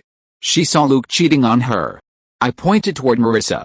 Take her to my room and throw her in a cold shower too, and I continued, you can grab one of my pajamas. A cold shower doesn't reduce intoxication, since alcohol in the blood can only be metabolized by the liver. However, cold water can trigger an adrenaline response, making a person feel more alert or awake, but it doesn't actually make them any less drunk. I returned to the table. Who is it? Gloria asked curiously. Marissa, I replied, pressing the spray at Manny, but it was already out of water. I went to refill it and continued. She saw her boyfriend cheating on her and ended up coming here after leaving the party. I added. She's the one organizing the fundraiser for underprivileged kids, easing Jay's disapproving look for having a drunk teenager here. I'll talk to her too, Haley mentioned, standing up. They're in my room, I informed her. Before she left, Haley whispered, it's not something new. I know he's been with more than one girl. I didn't say anything because I wasn't that close to her. I nodded, not thinking much of it. After a while, we were playing poker, while Manny was showing his collection to Luke in his room. How long will he stay in the garden? I murmured to Jay. If he's anything like Phil, he'll wait there all night, Jay grumbled. Gloria joined the conversation. Who are you talking about? Dylan, Haley's boyfriend. He sneaked in and is out there in the garden, but he's not the most strategic one, I pondered to Alex, who had been carefully listening to our conversation, snorted. Then the girls appeared, all wearing pajamas, including Haley. I stood up. I'll prepare a sloppy J for you, Marissa. I'm not hungry, she replied awkwardly, avoiding my gaze. I could see she was much more sober now, her eyes a little red. You don't need to be hungry to eat a sloppy J, I responded, ignoring her objection while assembling one for her as the three girls settled into the chair too. Since it was just a matter of putting the meat on the bread, and adding a few ingredients, it didn't take long before I served her. Thanks, Marissa murmured, slightly looking away. If you've already decided to stay with us, Haley, I think you should let your boyfriend know, I remarked, already placing one hand on Summer's waist. Haley looked at her grandfather with her doe eyes, and he grumbled in agreement, telling her to bring him here. Chapter 40, Night. After Dylan came in, we grabbed more chairs and everyone sat down, with Manny and Luke joining us to play poker too. I had to spray him after he stared at Marissa, and I gave her and Summer one too, just for fun. I got pinched. I got nothing, Jay declared, tossing his cards. Gloria revealed her 2 pairs of aces. I think I have a very good pair. You sure do, honey, Jay murmured, not exactly referring to Gloria's cards for better than mine. I have a pair of grumpy Jays, I joked, showing my jacks, making everyone laugh. Haley lifted her hand. I don't think I have anything either. Are you kidding me? That's a straight. Jay exclaimed, staring at Haley's cards. You win. Really? Haley spoke excitedly, sitting next to Dylan, pulling all the chips toward herself. Then the doorbell rang again. That must be Cam and Mitchell, Jay muttered. I give you time. You take the baby and run, I teased Gloria, who let out a soft chuckle. I headed to the door, with Marissa and Summer following behind, and opened it. Wow, you are cute, a drunk blonde blurted out, giving me a look. Saul. Mitchell hissed, pulling her closer to him. He's underage and already has a girl, he remarked, glancing at Summer, who grabbed my hand. 1 or 2. He added under his breath when he noticed that Marissa was wearing my pajamas. 4. I pretended not to hear and told them to come in. We all ended up on the couch, watching a Western movie Jay had rented. Dylan was lying against Haley while she fed him popcorn. 1. Mitchell stayed with Lily while Cam took care of Saul. I was stretched out on the sofa, Summer lying on top of me and Marissa half over her. Manny looked at me with a trace of envy and muttered something like, I can't believe she's into this guy, while glancing at Haley with Dylan too. Once the movie was over, Dylan left. Jay didn't allow him to stay over, despite Haley's protests. I was helping set up a mattress in my room since Haley, Summer, and Marissa were going to sleep here. It's so incredible that 3 beautiful girls are having a sleepover in my room, but why am I not invited? I pretended to look pitiful. The girls just rolled their eyes. Your room is so clean in both houses, Haley commented. It doesn't even look like a boy's room. Both rooms are minimalist, without much clutter, just what I actually use, but everything in them is high quality. 1. I gestured toward the bathroom. Alright, chicas, there are new toothbrushes in the cabinet and plenty of products if you want to use them. Have fun. Aren't you even worried we might snoop around, maybe find some magazines? Summer smirked. 1. Nope, I don't have any. Feel free to look, I've got nothing to hide, I replied, unfazed. There's nothing in my room I'd be embarrassed about. The worst I'd find is a big pack of condoms. You're no fun, Summer pouted, giving me a goodnight kiss before I closed the door. When I went downstairs, I noticed Alex still in the living room, reading a book. I'll let you sleep, she murmured, getting up to leave. Wait, are you enjoying it? I asked. She nodded. The book Thief is amazing. Francis Faulkner writes beautifully, she replied before heading to the guest room 6 right after I received the cash prize. I sent The Book Thief and Twilight to different publishers under different pen names. Since I'd invested more money to speed up the process, they were released earlier than the ones Jay helped me publish. After a while, I was stretched out on the couch, reading, when I heard footsteps coming down the stairs. I turned. "Can't sleep, Marissa?" "I just came to get some water," she said, pointing toward the kitchen. "I'll make some tea," I offered. "Getting up one no need," she replied softly. I ignored her and started cutting a lemon, heating water. The room stayed quiet until the kettle whistled. I poured it into 2 cups and handed her one. Here she took it and sipped. "It's good. Good thing about having a little brother with an old man's spirit, we've got all the good teas here," I remarked, taking a sip of mine as well. Marissa smiled faintly. She looked at me and said, "Sometimes I wish I were like you. You're in my bed, wearing my pajamas, sleeping with Summer." "I think you're doing better than me," I replied plainly, one that made her laugh. "You treat her well. She's my best friend," Marissa warned, then softened again. "You always seem in control," always with an answer. I just nodded. We talked for a while, me keeping a respectful distance, already knowing that a vulnerable girl could be easily impressed. Then we went to sleep, or so I thought. Summer quietly came downstairs and snuck onto the couch with me. Seeing the mischievous look in her eyes, I stopped her hands from wandering into inappropriate places and scolded her. "Summer, not here." I stood up, pulling her along. I could see the conflicted expression on her face, maybe thinking I was rejecting her. "Let's go to the bathroom," I whispered to her. "I don't want to get caught with everyone here. Jay would kill me." In the bathroom, we started making out intensely.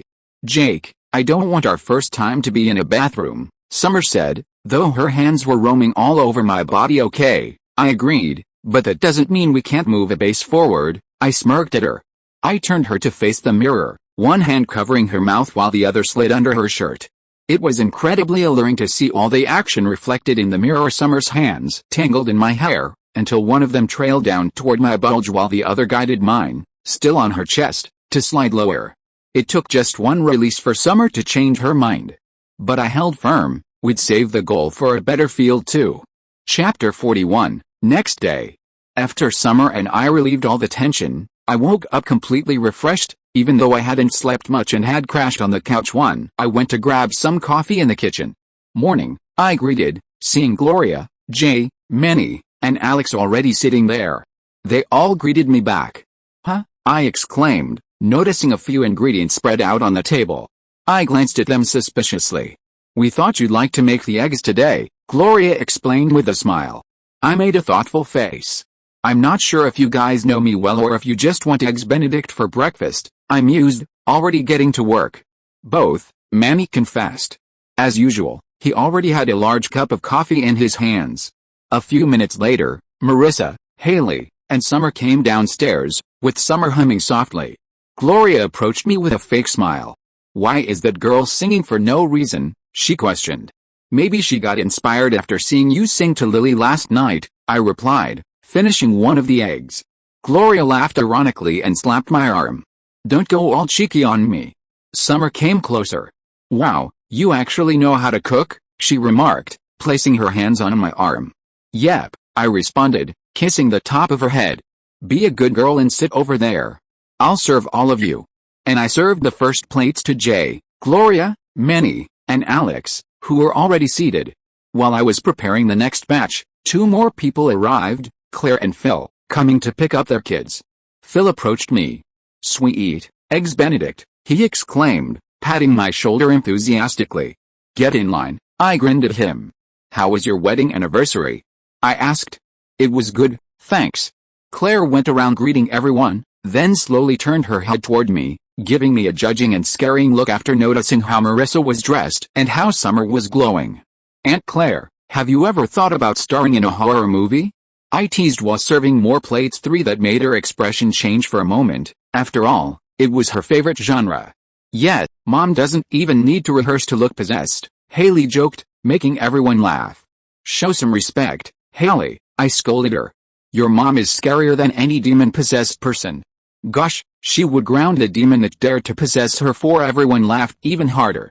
"What is this, Claire picked day?" she asked ironically, but as in a perfect sitcom moment, Luke appeared all wet wearing only his underpants. Clearly having just come from the pool to Luke, "Put some pants on," she shouted, storming toward him like a possessed woman. As laughter filled the kitchen again, I noticed Marissa glancing around quietly, a faint smile forming on her face. 4 days later, I was heading back to Malibu. When I opened the door, I witnessed a rather strange scene. Uncle Alan and Judith were singing and dancing. One co-ed bathrooms wear your flip-flops and the co-ed bathroom stuff grows on the floor there, and hoops. There's another pubic hair. What the hell did I just walk into? I muttered strangely.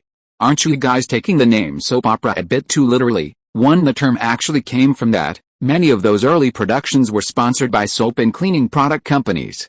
But that was back in the 1930s. The two were so focused that they neither saw nor heard me. Dad gestured for us to go to the kitchen. "So, you're going to help with Jake's 4th grade singing presentation?" I asked again, laughing. "That's not funny, son," he replied, looking annoyed at me. "I beg to differ," I continued, "and I bet you were drawn by the chance to meet single moms or beautiful teachers." Judging by his face, I hit the mark perfectly, and with no second woman in the house, Dad was probably tricked. "Francis," Jake called from the back of the kitchen, "are you coming to my presentation?" he asked hopefully. I thought for a moment. "I can go, but I can't help with the presentation. I don't have my dad's musical talent." "Maybe it'll be one of the last times we see each other," Jake said, glancing between Charlie and me. "I think they're gonna get back together," he added, turning toward his parents who were still in the living room, in front of the piano. "You do?" Charlie asked. "Yep, except if my dad moves back to Mom's house, I probably wouldn't see you anymore," Jake said downcast. "Of course you'd see me. You'd still have your room here, and I'd come visit," Charlie replied softly. "You never visited before. That's cause I didn't know you before. That's cause you never visited." They were going back and forth. "To tell you the truth, Jake, I don't think this is gonna be an issue," Charlie finally said. Jake's expression changed. "You don't think they're gonna get back together?" "I didn't say that," Charlie tried to deny. "Do you?" He turned to me, looking for a third opinion.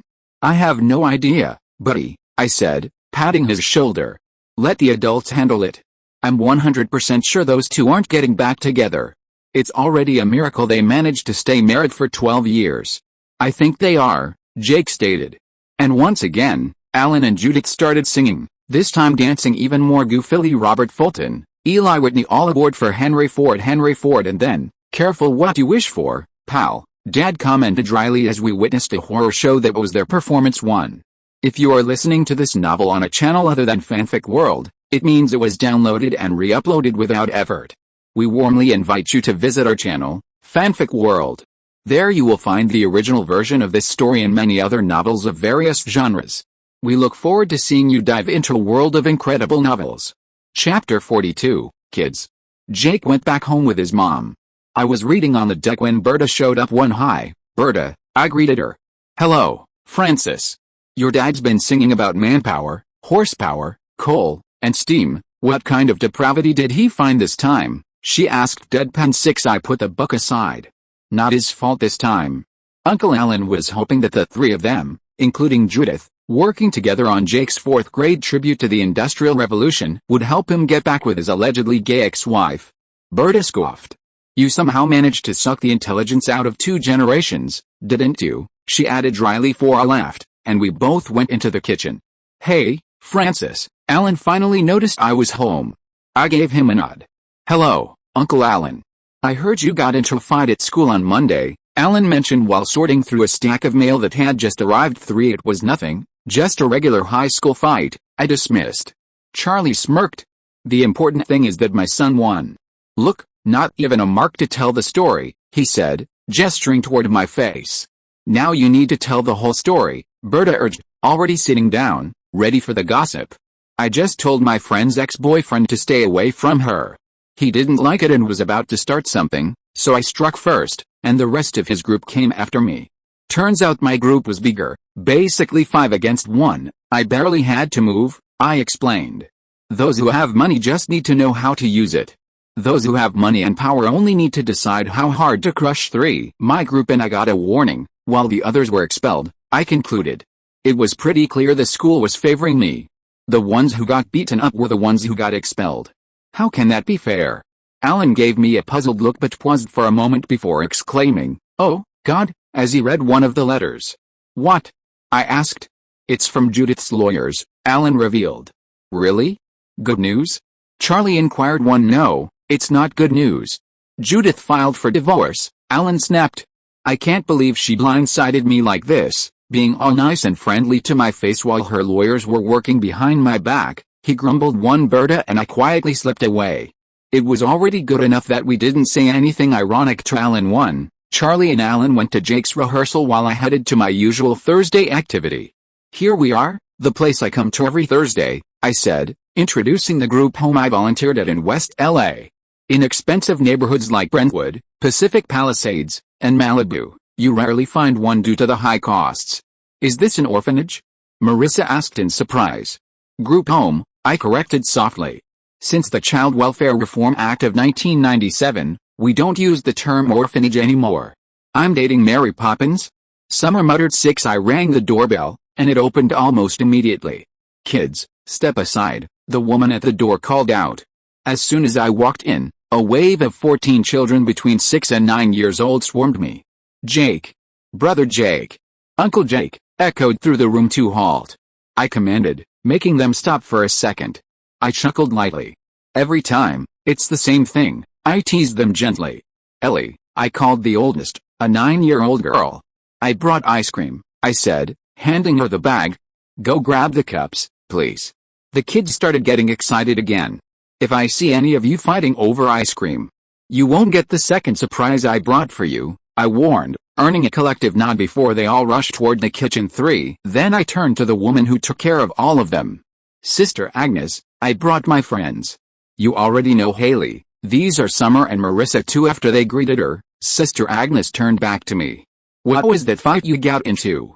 You shall not go about as a slanderer among your people, you shall not stand up against the life of your neighbor. I am the Lord, Leviticus 19:16, I quoted, choosing the Bible verse against gossipers. 1. You can quote the entire Bible and I'll still press you. You're not hurt, are you? She asked. No, just a regular high school fight, I dismissed. Noticing Marissa getting a bit uneasy, I called them over. Come on, girls, let's go talk to the little gremlins. After everyone enjoyed the ice cream, it was time for homework. Only after that could they go back to playing. Marissa, Haley, and Summer helped out as well. Is that your girlfriend? Ellie asked me. Yep, the brunette one, I replied with a grin toward Summer. They're all so beautiful, she added. I patted her head. You'll be beautiful too, Ellie. Tommy, one of the 6-year-old boys, innocently commented, I liked your last one better, earning an immediate smack on the head from Ellie too. He ran off to complain to Sister Agnes. I noticed Haley and Marissa holding back their laughter, while Summer seemed to be plotting something. She stood up and muttered, I'm going to win that boy over. Sit down, Summer, I said, a bit exasperated. She paused for a moment before sitting beside me. We kept helping with homework. Afterward, the boys and I played video games with some new titles I had bought, while the girls stayed with my friends, braiding hair. A few hours later, the 4 of us were at the edge of Santa Monica Beach, illuminated by the lights of the amusement park just ahead. Leaning against the guardrail, with Summer resting in my arms, she murmured, You are a mystery, Francis Jacob. My cousin is a muffin on the inside, Haley joked, though there was only affection in her tone. Marissa was simply staring at me too. I shrugged. I don't care if people see me as soft, a bad boy, or a nerd. And I especially don't need to keep proving my masculinity, I know what I like. Yet, I have no doubts about that, Summer added suggestively. Get a room, you two, Haley scolded. 7. Chapter 43, Summer Roberts, plus 18. 1,000 words omitted to avoid having our channel shut down. Chapter 44, Fundraiser. I murmured, waking up after a night full of activities. Morning, Summer said sleepily but affectionately. One more time? I teased. Piss off, she retorted. I poked her cheek. Someone's a sore loser. I can't compete against a rabbit. I was getting out of bed when she suddenly wrapped her arms around my waist. We took a shower together and got dressed again. Summer slipped her pajamas back on. I'll sleep a little longer. Lie down with me a bit more, she pleaded, making a face hard to resist. I went back to bed and cuddled her from behind. She quickly turned around, gave me a brief peck on the lips, and we fell back asleep. Later that morning, I returned to Jay's house and reviewed all my assets on the computer. Quaz LLC is already at $324 million after tax, considering a 35% rate on profits. I let out a low whistle, for in my previous life, I only made that much money because of Bitcoin's appreciation. Wimpy Kid and the Hunger Games were finally released, still with low sales. Twilight has sold 60,000 copies, and The Book Thief around 35,000, still far from their potential and without major economic relevance, for me. After browsing the internet for a while, I went to the gym, then finally headed to the fundraiser. The event took place at Caleb Nichols' mansion, the owner of the Riviera Palisades Group and Seth's grandfather. Marissa was the organizer, but the event was actually financed by the Nichols. I parked my car and walked into the enormous mansion, heading straight toward the pool area. Spotting two familiar faces, I patted them on the shoulders. "Ryan, Seth, you guys got here early." "Hey, Jake," Seth greeted. "Hi, men," Ryan said, already looking uncomfortable, even though no guests had arrived yet. "Take it easy, Ryan. If we're lucky today, we might find another useless rich kid," I joked, trying to ease his tension. "I hear someone talking about fight." A beautiful woman approached us. "Yes, against hunger and poverty," I agreed. "Jake Pritchett." "Kirsten Cohen," she shook my hand. "So you're Evelyn's grandson, and the boy my son talks about." She smiled politely but with that subtly judgmental look, much more discreet than Claire's, then turned to check on something across the garden. "Your mom doesn't seem to be much of a fan of mine," I noted to Seth. "Welcome to the club," Ryan muttered. "Maybe because you're not exactly a role model of a student, like showing up late every day, getting into fights, flirting during class." Seth replied with irony. "Flirting during class? That one's just my educated guess," he added. I admitted, "Good guess." He turned to me in his usual style, which I was already getting used to, avoiding eye contact. "My mom might not be your fan, but you're already my hero, expelling Luke after just 1 month of school." "Speaking of that waste of space, is he coming?" I inquired. "I don't know." "How come you don't like rich guys?" Seth asked strangely. "That's Ryan," I denied. "How could I not like rich guys if I am one too?" "I just don't like useless rich kids," I clarified. "Hey, I like you too," Ryan admitted, easing up a little. Suddenly, Seth looked awkward, or more than he already is. "Haley's right over there." "Look, wait, don't look," he blurted as Haley, Marissa, and another woman appeared in the garden.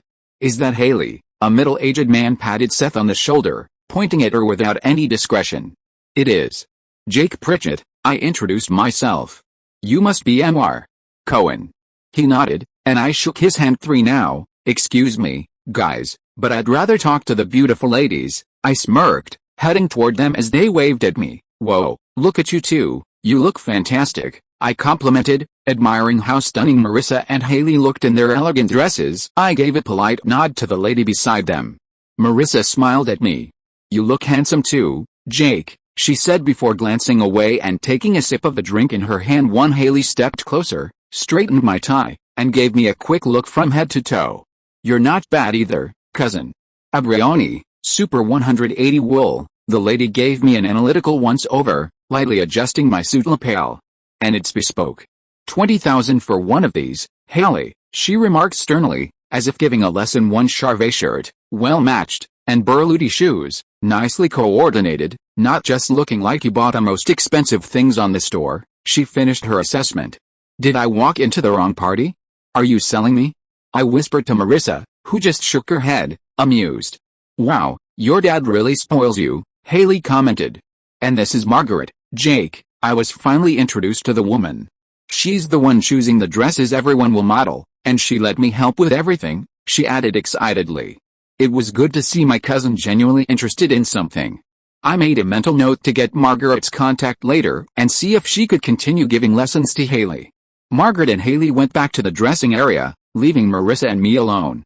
"Want to talk about it?" I got straight to the point. She glanced at me. "About what?" "The thing that's making you uneasy," I replied, noticing something was bothering her. She stayed silent for a moment before saying, "I think my dad might be in trouble," and handed me a card. It was from Steve Perlman, from the SEC, Securities and Exchange Commission. "Who's your father again?" I asked, since we hadn't talked about it. "His name is James Cooper, Jimmy Cooper. He's, like, A financial planner, she added. One I nodded, but my thoughts drifted elsewhere. Jimmy Cooper, the name of the stockbroker that the Brenda's prom treasurer had blamed for losing the money. Rich guy living in Palisades, SEC, so many coincidences. And wouldn't be the first time that events with almost zero mathematical probability of happening actually occur, people from my circle somehow ending up connected, even in a city as big as LA. Chapter 45, Fundraiser II. Marissa, somehow everything will be resolved, I comforted her. She nodded. For some reason, I believe you. Don't forget, you're not alone. You have me and Summer, we're always here to help, I told her gently. I could see she was feeling quite lonely. Thank you, Jake, it means a lot to me. Marissa finally gave a genuine smile. Speaking of the little troublemaker, Summer texted, she's already here, I said, glancing at my phone. Hey, Coop. The two girls greeted each other with a hug. Wow, I said appreciatively as I looked at Summer. She was radiant. I took her hand and raised it so she could spin around. Leaning close, I whispered, but I still prefer your birth suit from this morning, earning a playful slap on the arm for Jess. You and Gloria are dangerously prone to violence, I joked. Marissa threw us a look and walked ahead. Summer smirked. If you keep looking this sharp, we might have to sneak out later, back to my place. Because you look way too sexy in this suit. 5. Then she darted toward Marissa, linking arms with her before I could make a move. Before long, guests began to fill the place. Then my dad, Uncle Alan, and grandmother arrived. Charlie was already exchanging smiles and glances with a couple of women. Control yourself, Charles, Evelyn warned. And please, Alan, try not to embarrass us. She gave her son a disapproving look as he grabbed a handful of food from the waiter's tray. Hey, son, Charlie greeted me, pulling me into a hug. Looks like you're already scouting the terrain. I laughed. Not bad, I'd say, he replied with his usual nonchalance. Just don't try anything with my friends' mothers, I warned. Relax, I wouldn't, he dismissed. Really? Alan interjected. Because last time, you hooked up with one of Jake's friend's moms after a soccer game.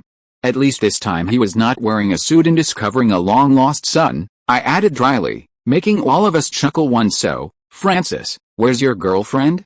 Evelyn asked with curiosity. I gestured toward Summer, who was nearby, and she walked over. Grandma, this is Summer, I introduced. And this is my grandmother, who happens to be Coop's neighbor. I think I know you, Evelyn remarked, studying her face. I'm Summer Roberts. My father's Dr. Neil Roberts, he's a surgeon, she explained, shaking Evelyn's hand. Of course, dear. Where was my head? Evelyn smiled warmly, placing a hand on her arm. Is my grandson treating you well? I heard her ask as they walked together. Charlie frowned. You're really letting Mom wander off with your girlfriend? Don't worry, Summer can handle herself, I replied. Let's head inside. As we made our way through the crowd, women occasionally stopped us to chat or flirt, mostly with me and Charlie. We reached a table where Summer and Evelyn were standing nearby, talking with the guests. Seth's parents sat there, along with another couple and two women. When Dad spotted the last women, his eyes widened. I'll take the other side, he muttered, and Uncle Alan followed him. I understood why but approached anyway. Oh, isn't this Charlie's bastard? The last woman remarked venomously, probably remembering some unresolved issue with my father. Her friend laughed beside her too. Evelyn and Summer both frowned, ready to react, but I gestured for them to stay calm. I stepped closer, voice steady. Isn't that your husband? I nodded toward a man at a nearby table. Given how he's staring at every other woman, and the rumors I've heard, you might want to worry about your own bastards. 3. Then I turned to the other one. And what are you laughing at? Isn't that your son? I pointed again toward another boy. Clear signs of drug addiction. Shouldn't you at least be concerned? I said in a condescending tone, making the entire table fall completely silent. Jake, someone called me, making me turn around and completely change my expression. Gordon, glad you came, I exclaimed, smiling, shaking his hand. I gestured with my hand. This is Summer Roberts, my girlfriend, and Evelyn Harper, my grandmother, I introduced. I continued, Summer, Grandma, this is Mr. Gordon Moore, founder of Intel. He made a $600 million donation to Caltech in 2001, making everyone's eyes widen. I think there are very few people in the world who know how to donate like he does, which is why I invited him to this event, I joked. I walked back to the table. Mr. and Mrs. Cohen, if you'll excuse me, I need to secure a donation. I tossed a $10 bill toward the woman who had called me a bastard. Sorry, looks like my father forgot to pay for your services last time, I quipped before following Gordon. 31. Gordon and I sat at a table by ourselves. I had asked Marissa to arrange one for us. Are you sure this is all correct, Jake? Gordon asked, stunned and a little skeptical. Yep. As hard as it sounds, it was actually possible to isolate graphene using nothing but adhesive tape and graphite from a common pencil, I affirmed. I had sent him the paper, complete with confirmation from UCLA's electron microscope. Obviously, we can repeat the tests at Caltech and other facilities, I added. I can recommend someone who could assist you with this research, Leonard Hofstadter, a promising 23-year-old with advanced knowledge in experimental physics. Gordon proposed. 5. I nodded. We could conduct it at the new center you're building, the Pritchett Moore Center for Mathematical Structures, near UCLA. Gordon is the main investor in this project, with affiliations to UCLA, Caltech, Stanford, and Berkeley, along with several visiting professors. With this, Gordon said, holding the paper in his hand, you're essentially sealing a Nobel Prize in physics. And as for the Fields Medal, it's just a matter of reaching 2006. He looked at me as if he were witnessing history being made. For just take care of yourself, he added, concern evident in his tone. If it's because of the fight, don't worry, it was nothing. And it's unlikely anything else will happen. I know there are undercover agents at my school, I revealed.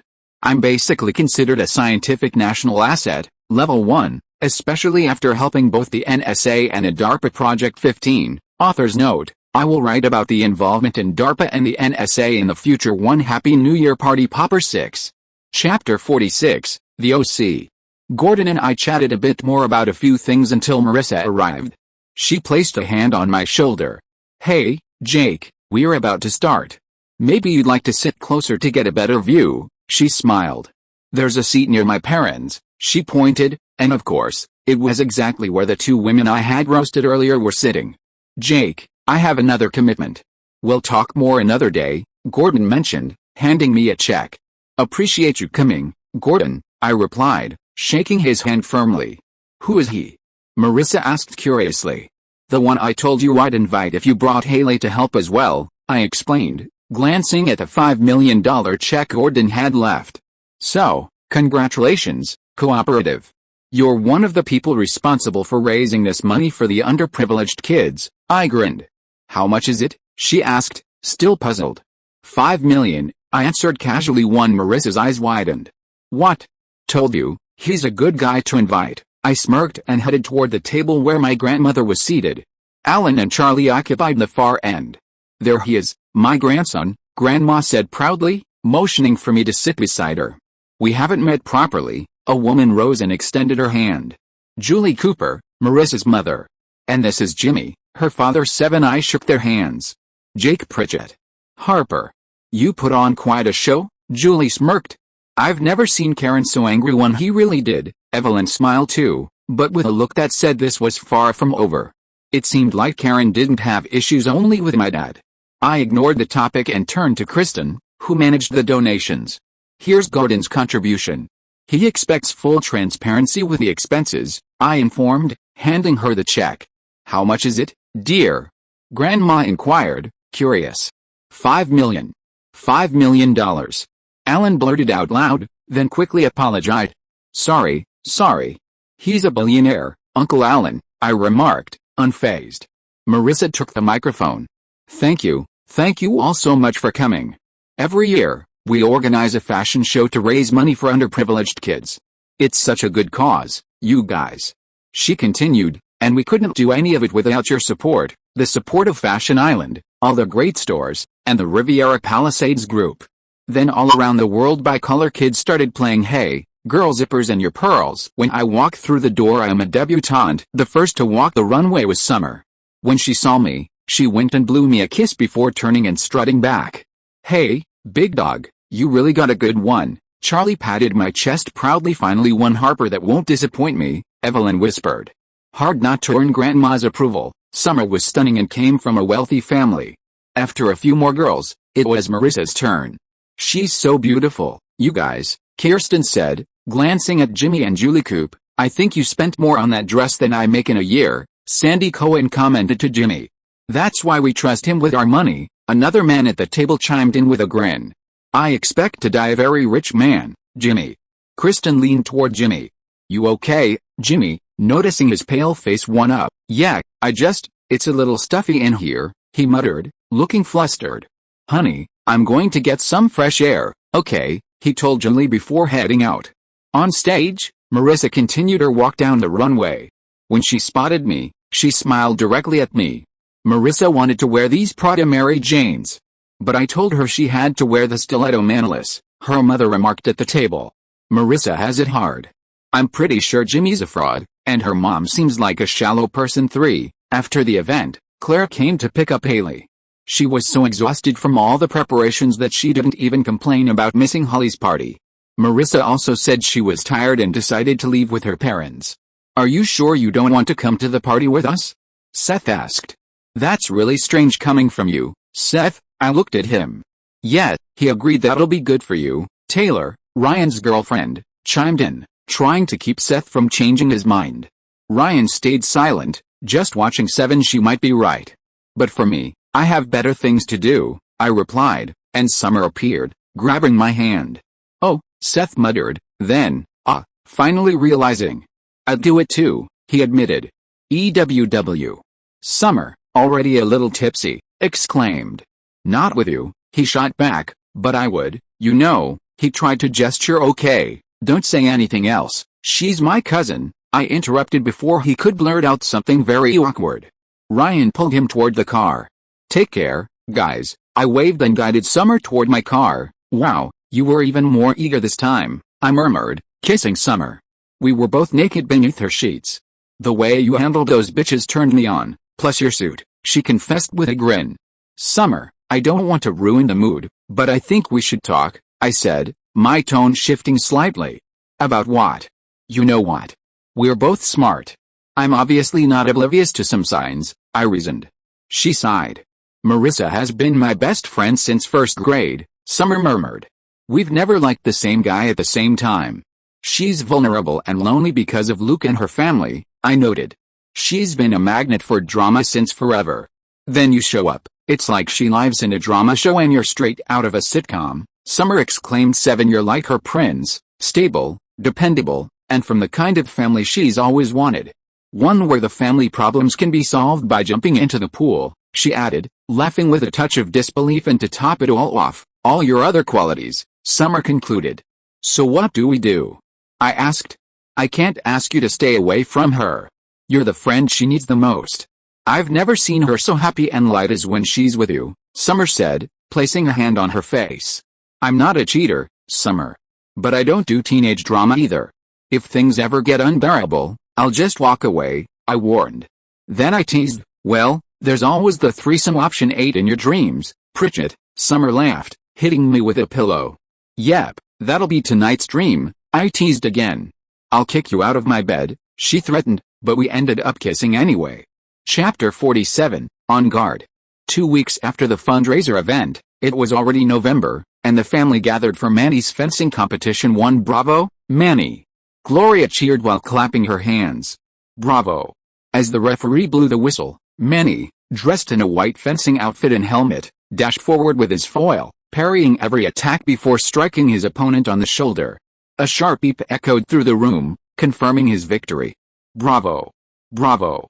Gloria exclaimed again, still clapping, as we joined in. Did you know that fencing dates back to the 12th century? Alex noted while watching the next bout. I nodded. It's true. Do you know what's even nerdier than fencing? Haley countered. Knowing when it began. I don't think you're a nerd, Luke said innocently. Alex sighed and pushed him away. Shut up, dork. You really conquered me, huh, Pritchett? Summer murmured beside me. I'm watching fencing on a Saturday morning. Haley laughed while I wrapped an arm around Summer's waist and kissed the side of her head. I went to the restroom and came back to see Haley rubbing something on her hair. It looked like a battery. Summer, noticing it too, exclaimed, EWW, Haley, do you have ice? No. Ew, Haley protested indignantly. Then why are you rubbing a battery on your head? I asked. Alex told me it helps recharge the battery, she explained. And you believed that? Summer made a face.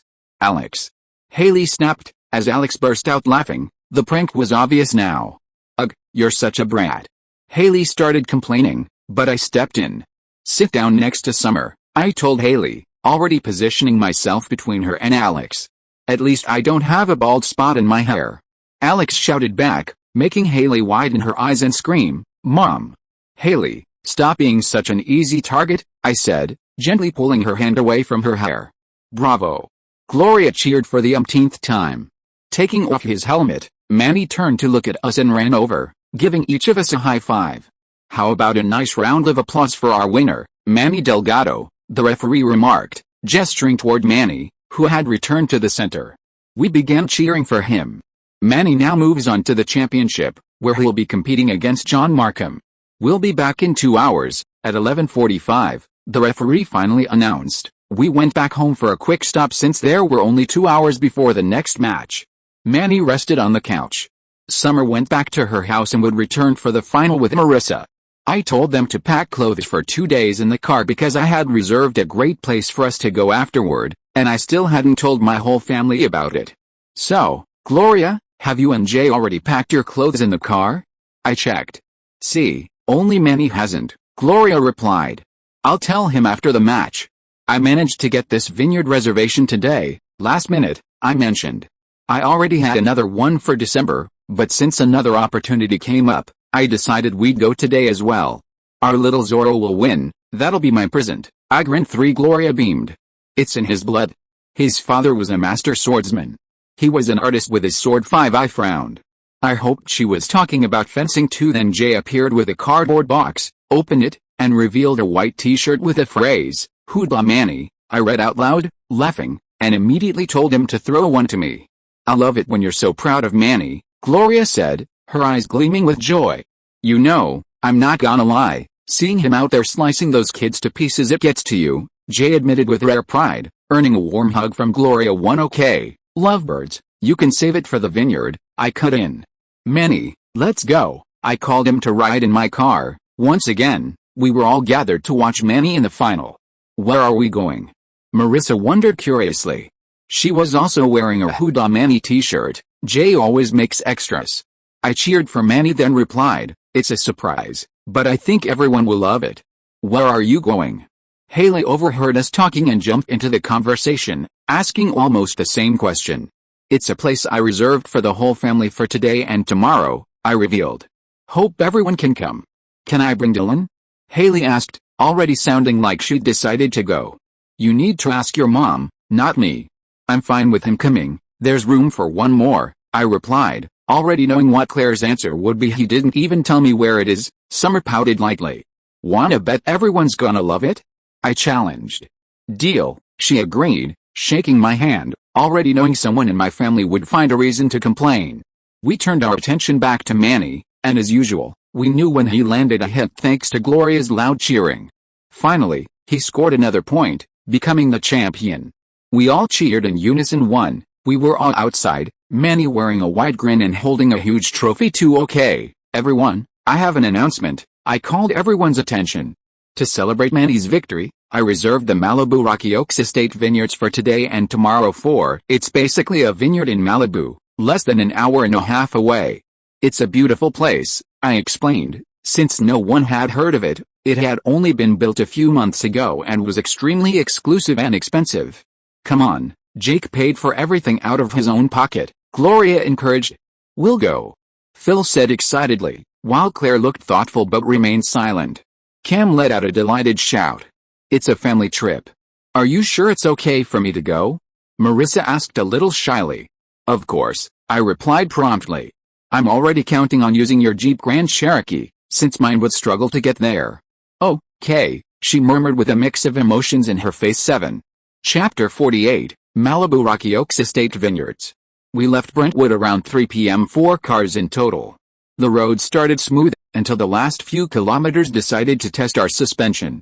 The final stretch turned into packed dirt, winding up the hillside with no guardrails. You call this a road? Summer said, gripping the handle above the door as the Grand Cherokee took the curves of Canyon Dume. Jake, this can't be right, Jay said through the walkie-talkie I had distributed to the cars so we wouldn't get lost. It is, I answered. They just haven't paved the road yet. The place is new. New? It feels like a goat trail. Gloria shouted from the passenger seat, and then again, Jay. Slow down, the car is dancing. 3 I'm going 15 miles per hour, he barked back. Claire leaned out the window. Jake. If we die, I'm haunting you. How is that any different from now? I laughed. Lily is smiling, Cam reported through the walkie-talkie. Of course she is, she remembers her country, Jay said sarcastically. 5 How can you be so relaxed, cousin? Haley asked from the back seat. She ended up riding with us. Easy, this isn't my car, I joked, and I saw Marissa glaring at me through the rearview mirror. Then the vehicle gave a small jump. Can we even turn back if we have to? Marissa asked nervously, looking out the window. No, I replied calmly. But if we slide off, at least the view's nice on the way down. Not helping, she yelled, clutching the seatbelt tighter. Wow, Coop, you're already out of character, Summer pointed out, turning back. Is that what you're worried about right now? Marissa gave an incredulous look. Don't worry, Marissa, you're not dying in a car accident, I said. 6 After a few more complaints, the hill finally opened up, and there it was, a massive Tuscan-style house perched on top of the ridge, surrounded by rows of vines and a stone terrace that looks straight out of a movie. 3 Holy crap, Summer exclaimed, rolling down the window to admire the view. Soon, all 4 cars parked, and everyone stepped out, completely awestruck. Gloria gasped, Adios mio, it's beautiful. Look at this view. Did we already die and end up in paradise? Phil muttered, still staring. Woo woo, Marissa whispered, holding onto my arm, but as soon as she noticed, she quickly let go. 11 Come on, guys, let's go inside, I said, motioning for everyone to follow. As we approached, a man in a suit came to greet us. Mr. Jacob Pritchett, he asked Jay, who gestured toward me instead. The man looked surprised but quickly composed himself. All 6 suites are prepared. The house manager and chef are ready, we can arrange a tasting. Excellent, thank you, I replied with a smile, then turned to the group. Let's enjoy, I smirked. 2 more men appeared to help with the luggage. As I gestured for everyone to go inside, Jay stayed behind to talk. How much did it cost? He asked. 30 grand total, but you need a few connections, I revealed. Gordon helped with that. Jay just nodded thoughtfully. Don't overthink it, or I'll throw Manny at your door tonight. I smiled when he let out a grumbly laugh and patted my shoulder. After a while, everyone had found something interesting to do. Why is your little brother wearing a tuxedo? Marissa asked curiously. Manny was wearing the blazer I had given him as a gift, sipping grape juice as if it were a fine wine. 5 I told you, he's an old soul, I replied, not too bothered by the family's eccentricities. Haley walked over. Can you sneak us some wine? Later. Little comet, I smirked. Let's go to the table, dinner will be served early so we can catch the sunset. When everyone gathered at the outdoor table. Dinner consisted of wine, truffle risotto, pasta, and grilled meat. I gently tapped my glass and stood up. I'd like to propose a toast to our little Zorro, today's champion. Everyone raised their glasses, followed by applause and laughter. And Manny added, and also to our first family trip. For as we started eating, I leaned closer to Summer and whispered in her ear, what do I get now that I've won the bet? For she just gave me a sly smile and went back to eating. That night, everyone was enjoying themselves in different ways. I pushed a cart carrying a wine bucket, cold cuts, and glasses, and knocked on the door. Hooey, nice, Haley grinned, seeing everything I was bringing. Now, get out, Alex, she shouted, trying to kick her sister out of the room, where Summer and Marissa were lounging on the bed. I gently placed a friendly hand on Alex's shoulder. Don't be mean, Haley. You can stay with us, Alex, I spoke, then looked around at everyone. But we need to keep the conversation PG, I teased. Haley grumbled but didn't say anything else. Why would I even want to stay? Alex countered, sounding bratty. I ignored her attitude. The door's right there, I remarked nonchalantly, pouring wine into the glasses. Alex huffed too but sat down. Then she asked, can I have wine? No, I replied simply. Why?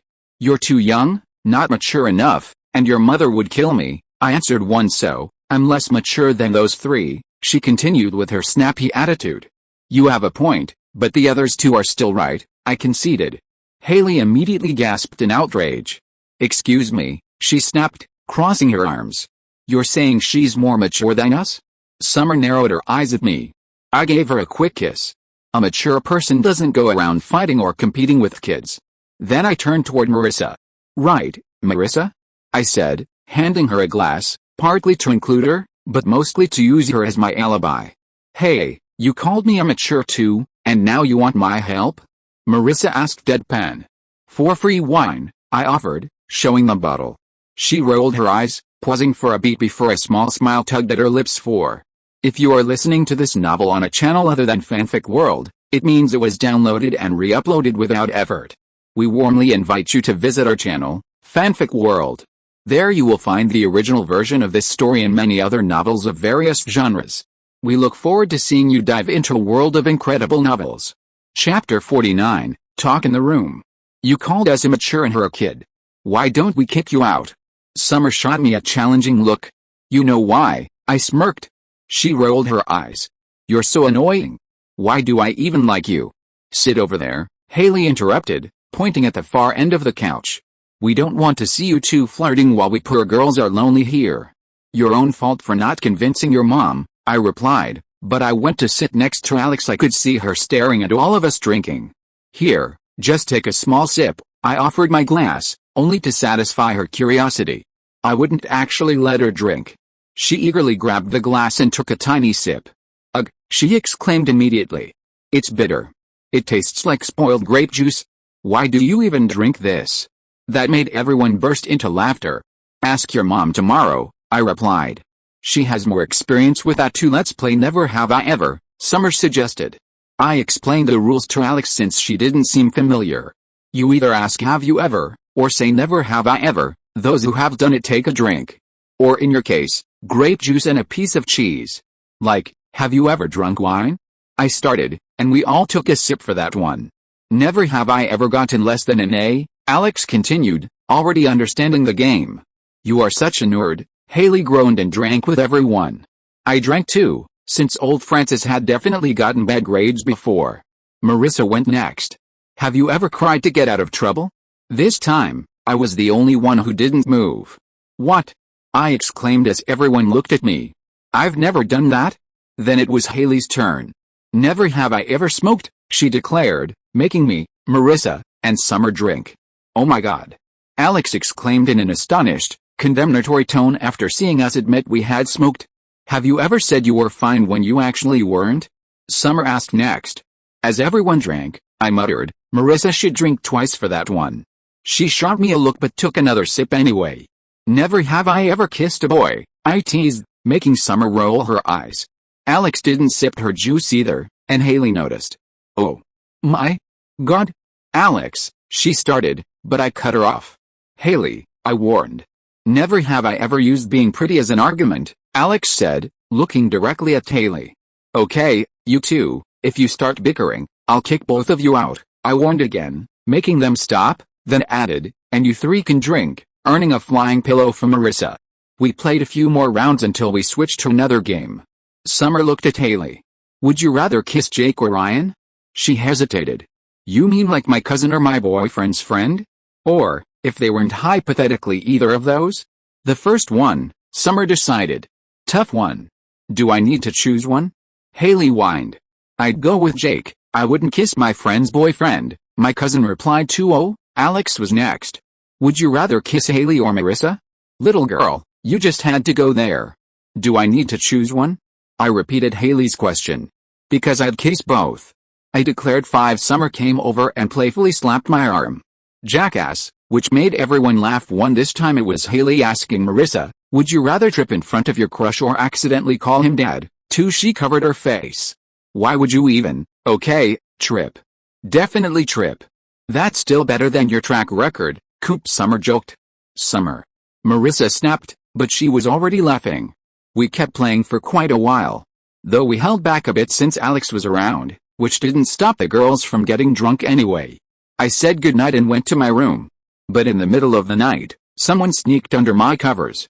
SHHH, Summer whispered, telling me not to make any noise, though she was the one clearly drunk. They finally fell asleep. We made the most of the night. 3. The next day, we went for breakfast. Alex was the only normal one. Summer, Marissa, and Haley were visibly hungover. I walked over to the adults, hearing Claire mumble, "Am I a bad mom for not scolding her?" Obviously talking about Haley. "Gosh, Claire, you're in worse shape than they are," I remarked ironically, earning a glare from her. I also received a judgmental stare from Jay and Mitchell, the Pritchetts, because everyone had been drinking, except Alex. I picked up a paper. I received a report here about how many bottles of wine were emptied. I started, making Claire and Phil turn away one, and about how the jacuzzi is going to need some repairs due to a certain incident. I continued. Jay suddenly became very interested in his plate, while Gloria pretended it had nothing to do with her too, and finally, I concluded, someone almost accidentally set the central patio on fire. I saw Mitchell and Cam glancing at each other awkwardly. But there was more. Seeing Manny and Luke appear, I exclaimed, "How the hell did you two dunderheads manage to break the bed?" I said incredulously, as both looked down at the floor. "Good Lord, I bet there were plenty of night activities last night. How did the two kids end up pulling that off?" Thankfully, the soundproofing here is excellent. No one was traumatized. We started jumping on the bed. Manny tried to explain what happened. "Forget it. How about we all just have breakfast and pretend nothing wrong happened last night?" I suggested, and we all agreed and started laughing. 5. Chapter 50, Genius. A few days passed. I walked into one of the conference rooms at UCLA. Professor Lambeau was already seated. "Gerald, you're gonna pierce a hole through the book?" I joked, seeing him completely absorbed in my second paper, Endoscopic Classification for Orthogonal and Symplectic Groups. After a while, he finally noticed me and greeted, "Jake, if this is correct, Langlands could die fulfilled. It would prove what he always predicted. Every reductive group must have a description of its automorphic representations via GLN, besides creating an entirely new mathematical structure," he said, looking at me in fascination. 50. "Stop trying to kill one of our best. There aren't many of us in the first place," I replied, sitting beside him. "It would still take several months for any of them to fully comprehend the fundamental lemma, the first paper. The second would require even more time to unravel. Soon Langlands, Arthur, Clausel, Waldspurger, Shelsted, Kotwitz, Moglin, Lebes, Deline, Gross, and Tao arrived, and we spent a long time discussing after my initial presentation. I called my girlfriend one. She playfully placed her hand on my intimate area. "Huh, that wasn't it," she teased. After hours of mathematical discussion, I went to Summer's house. We were lying naked on her bed, having finally released the built-up tension. "Now, that's it," I retorted, feeling my body respond to her touch. "You're impossible," she whispered, but positioning herself on top of me and reaching for a condom from the nightstand. "Hey, this time, you started it," I grinned, pulling her closer as the room filled once again with soft moans. "Okay, what did you want to talk about?" Summer asked later.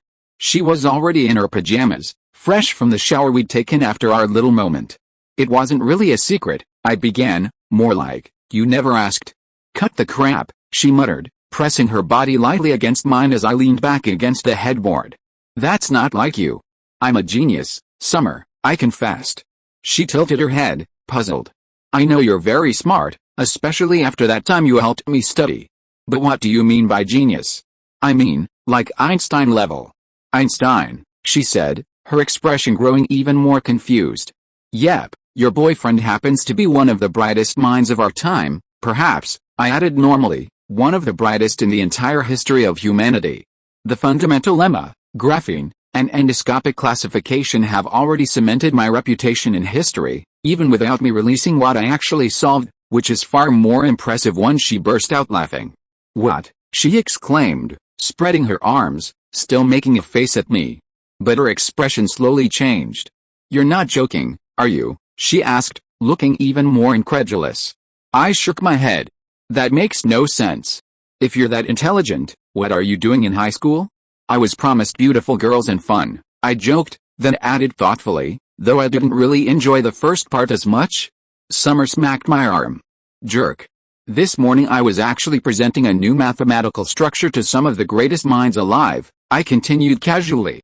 "It might take months, maybe even years, but my name will show up in multiple publications. The fundamental lemma is already absurdly complex even for the best mathematicians. It'll take time before it's officially recognized as solved." Even the government is treating me as a strategic asset, encouraging me to stay under the radar for now. God, she muttered, rolling her eyes, why couldn't I fall for a normal guy who just plays the guitar? Really? I placed my hand on her face. Summer smiled. You're hot, you drive a Ferrari, and now you're a genius. How is that fair? She teased, biting the tip of my thumb that was near her lips. 7. I countered using my other hand and slipped it under her underwear from behind. Jake. We already took a shower, she whined. And where the hell are you putting your finger? She scolded, trying to slap my hand away. But I slid my middle finger inside, making her body jolt, and she let out a soft moan. Too. You're just bullying me, she gasped, trying to look pitiful, but her trembling lips and shaky breath betrayed her. I pulled her into a deep kiss. You're just a horny teenager, Einstein. My ass, she murmured against my lips. For your ass. I smirked, making her regret saying that. Now you can really say I'm a pain in the ass. I got an elbow before I could finish speaking. Too. Ouch. That hurt, sonny girl, I complained. Serves you right, she retorted, already pulling my arm to cuddle again. Who else knows about this? Just Jay and Gloria. Grandma knows partially, I replied. I'd like to build a bond with them before I show everything I'm capable of. Besides, it would create huge pressure on all my cousins. You should tell Haley and Marissa, Summer suggested. One. I nodded. I will. I didn't tell Haley before because she wouldn't think much of it. At most, she'd call me a big nerd. I laughed. The problem is she's starting to use it to rub it in Alex's face. Marissa. I murmured. Will understand, Summer completed, then turned to me. You said one of the greatest in history. How big is it already? I will not lie. I have pretty much a Fields Medal guaranteed. It's the highest award for a mathematician. And I'm 99% sure I'll win a Nobel in physics too. I told her the truth. That already puts me in several history books in the future. Where did I get myself into? Summer joked, feigning a sigh, then pulled me closer. You can still quit, I whispered. For a historical genius, you're quite the dumbass. She finally kissed me. Author's note, the fundamental lemma and endoscopic classification are core components of the Langlands Program. Either one alone would be sufficient for a Fields Medal. Ngo Chao received the award for the fundamental lemma, and James Arthur did not receive it only because he was beyond the age limit too. No individual in history has ever won both the Nobel Prize and the Fields Medal too. End of this chapter. Thank you so much for reading until the end. Don't forget to give it a like. Looking for more exclusive content and immediate access? Subscribe to our Patreon. Remember, every like, subscription or donation encourages us to continue. Thank you all. See you in the next video.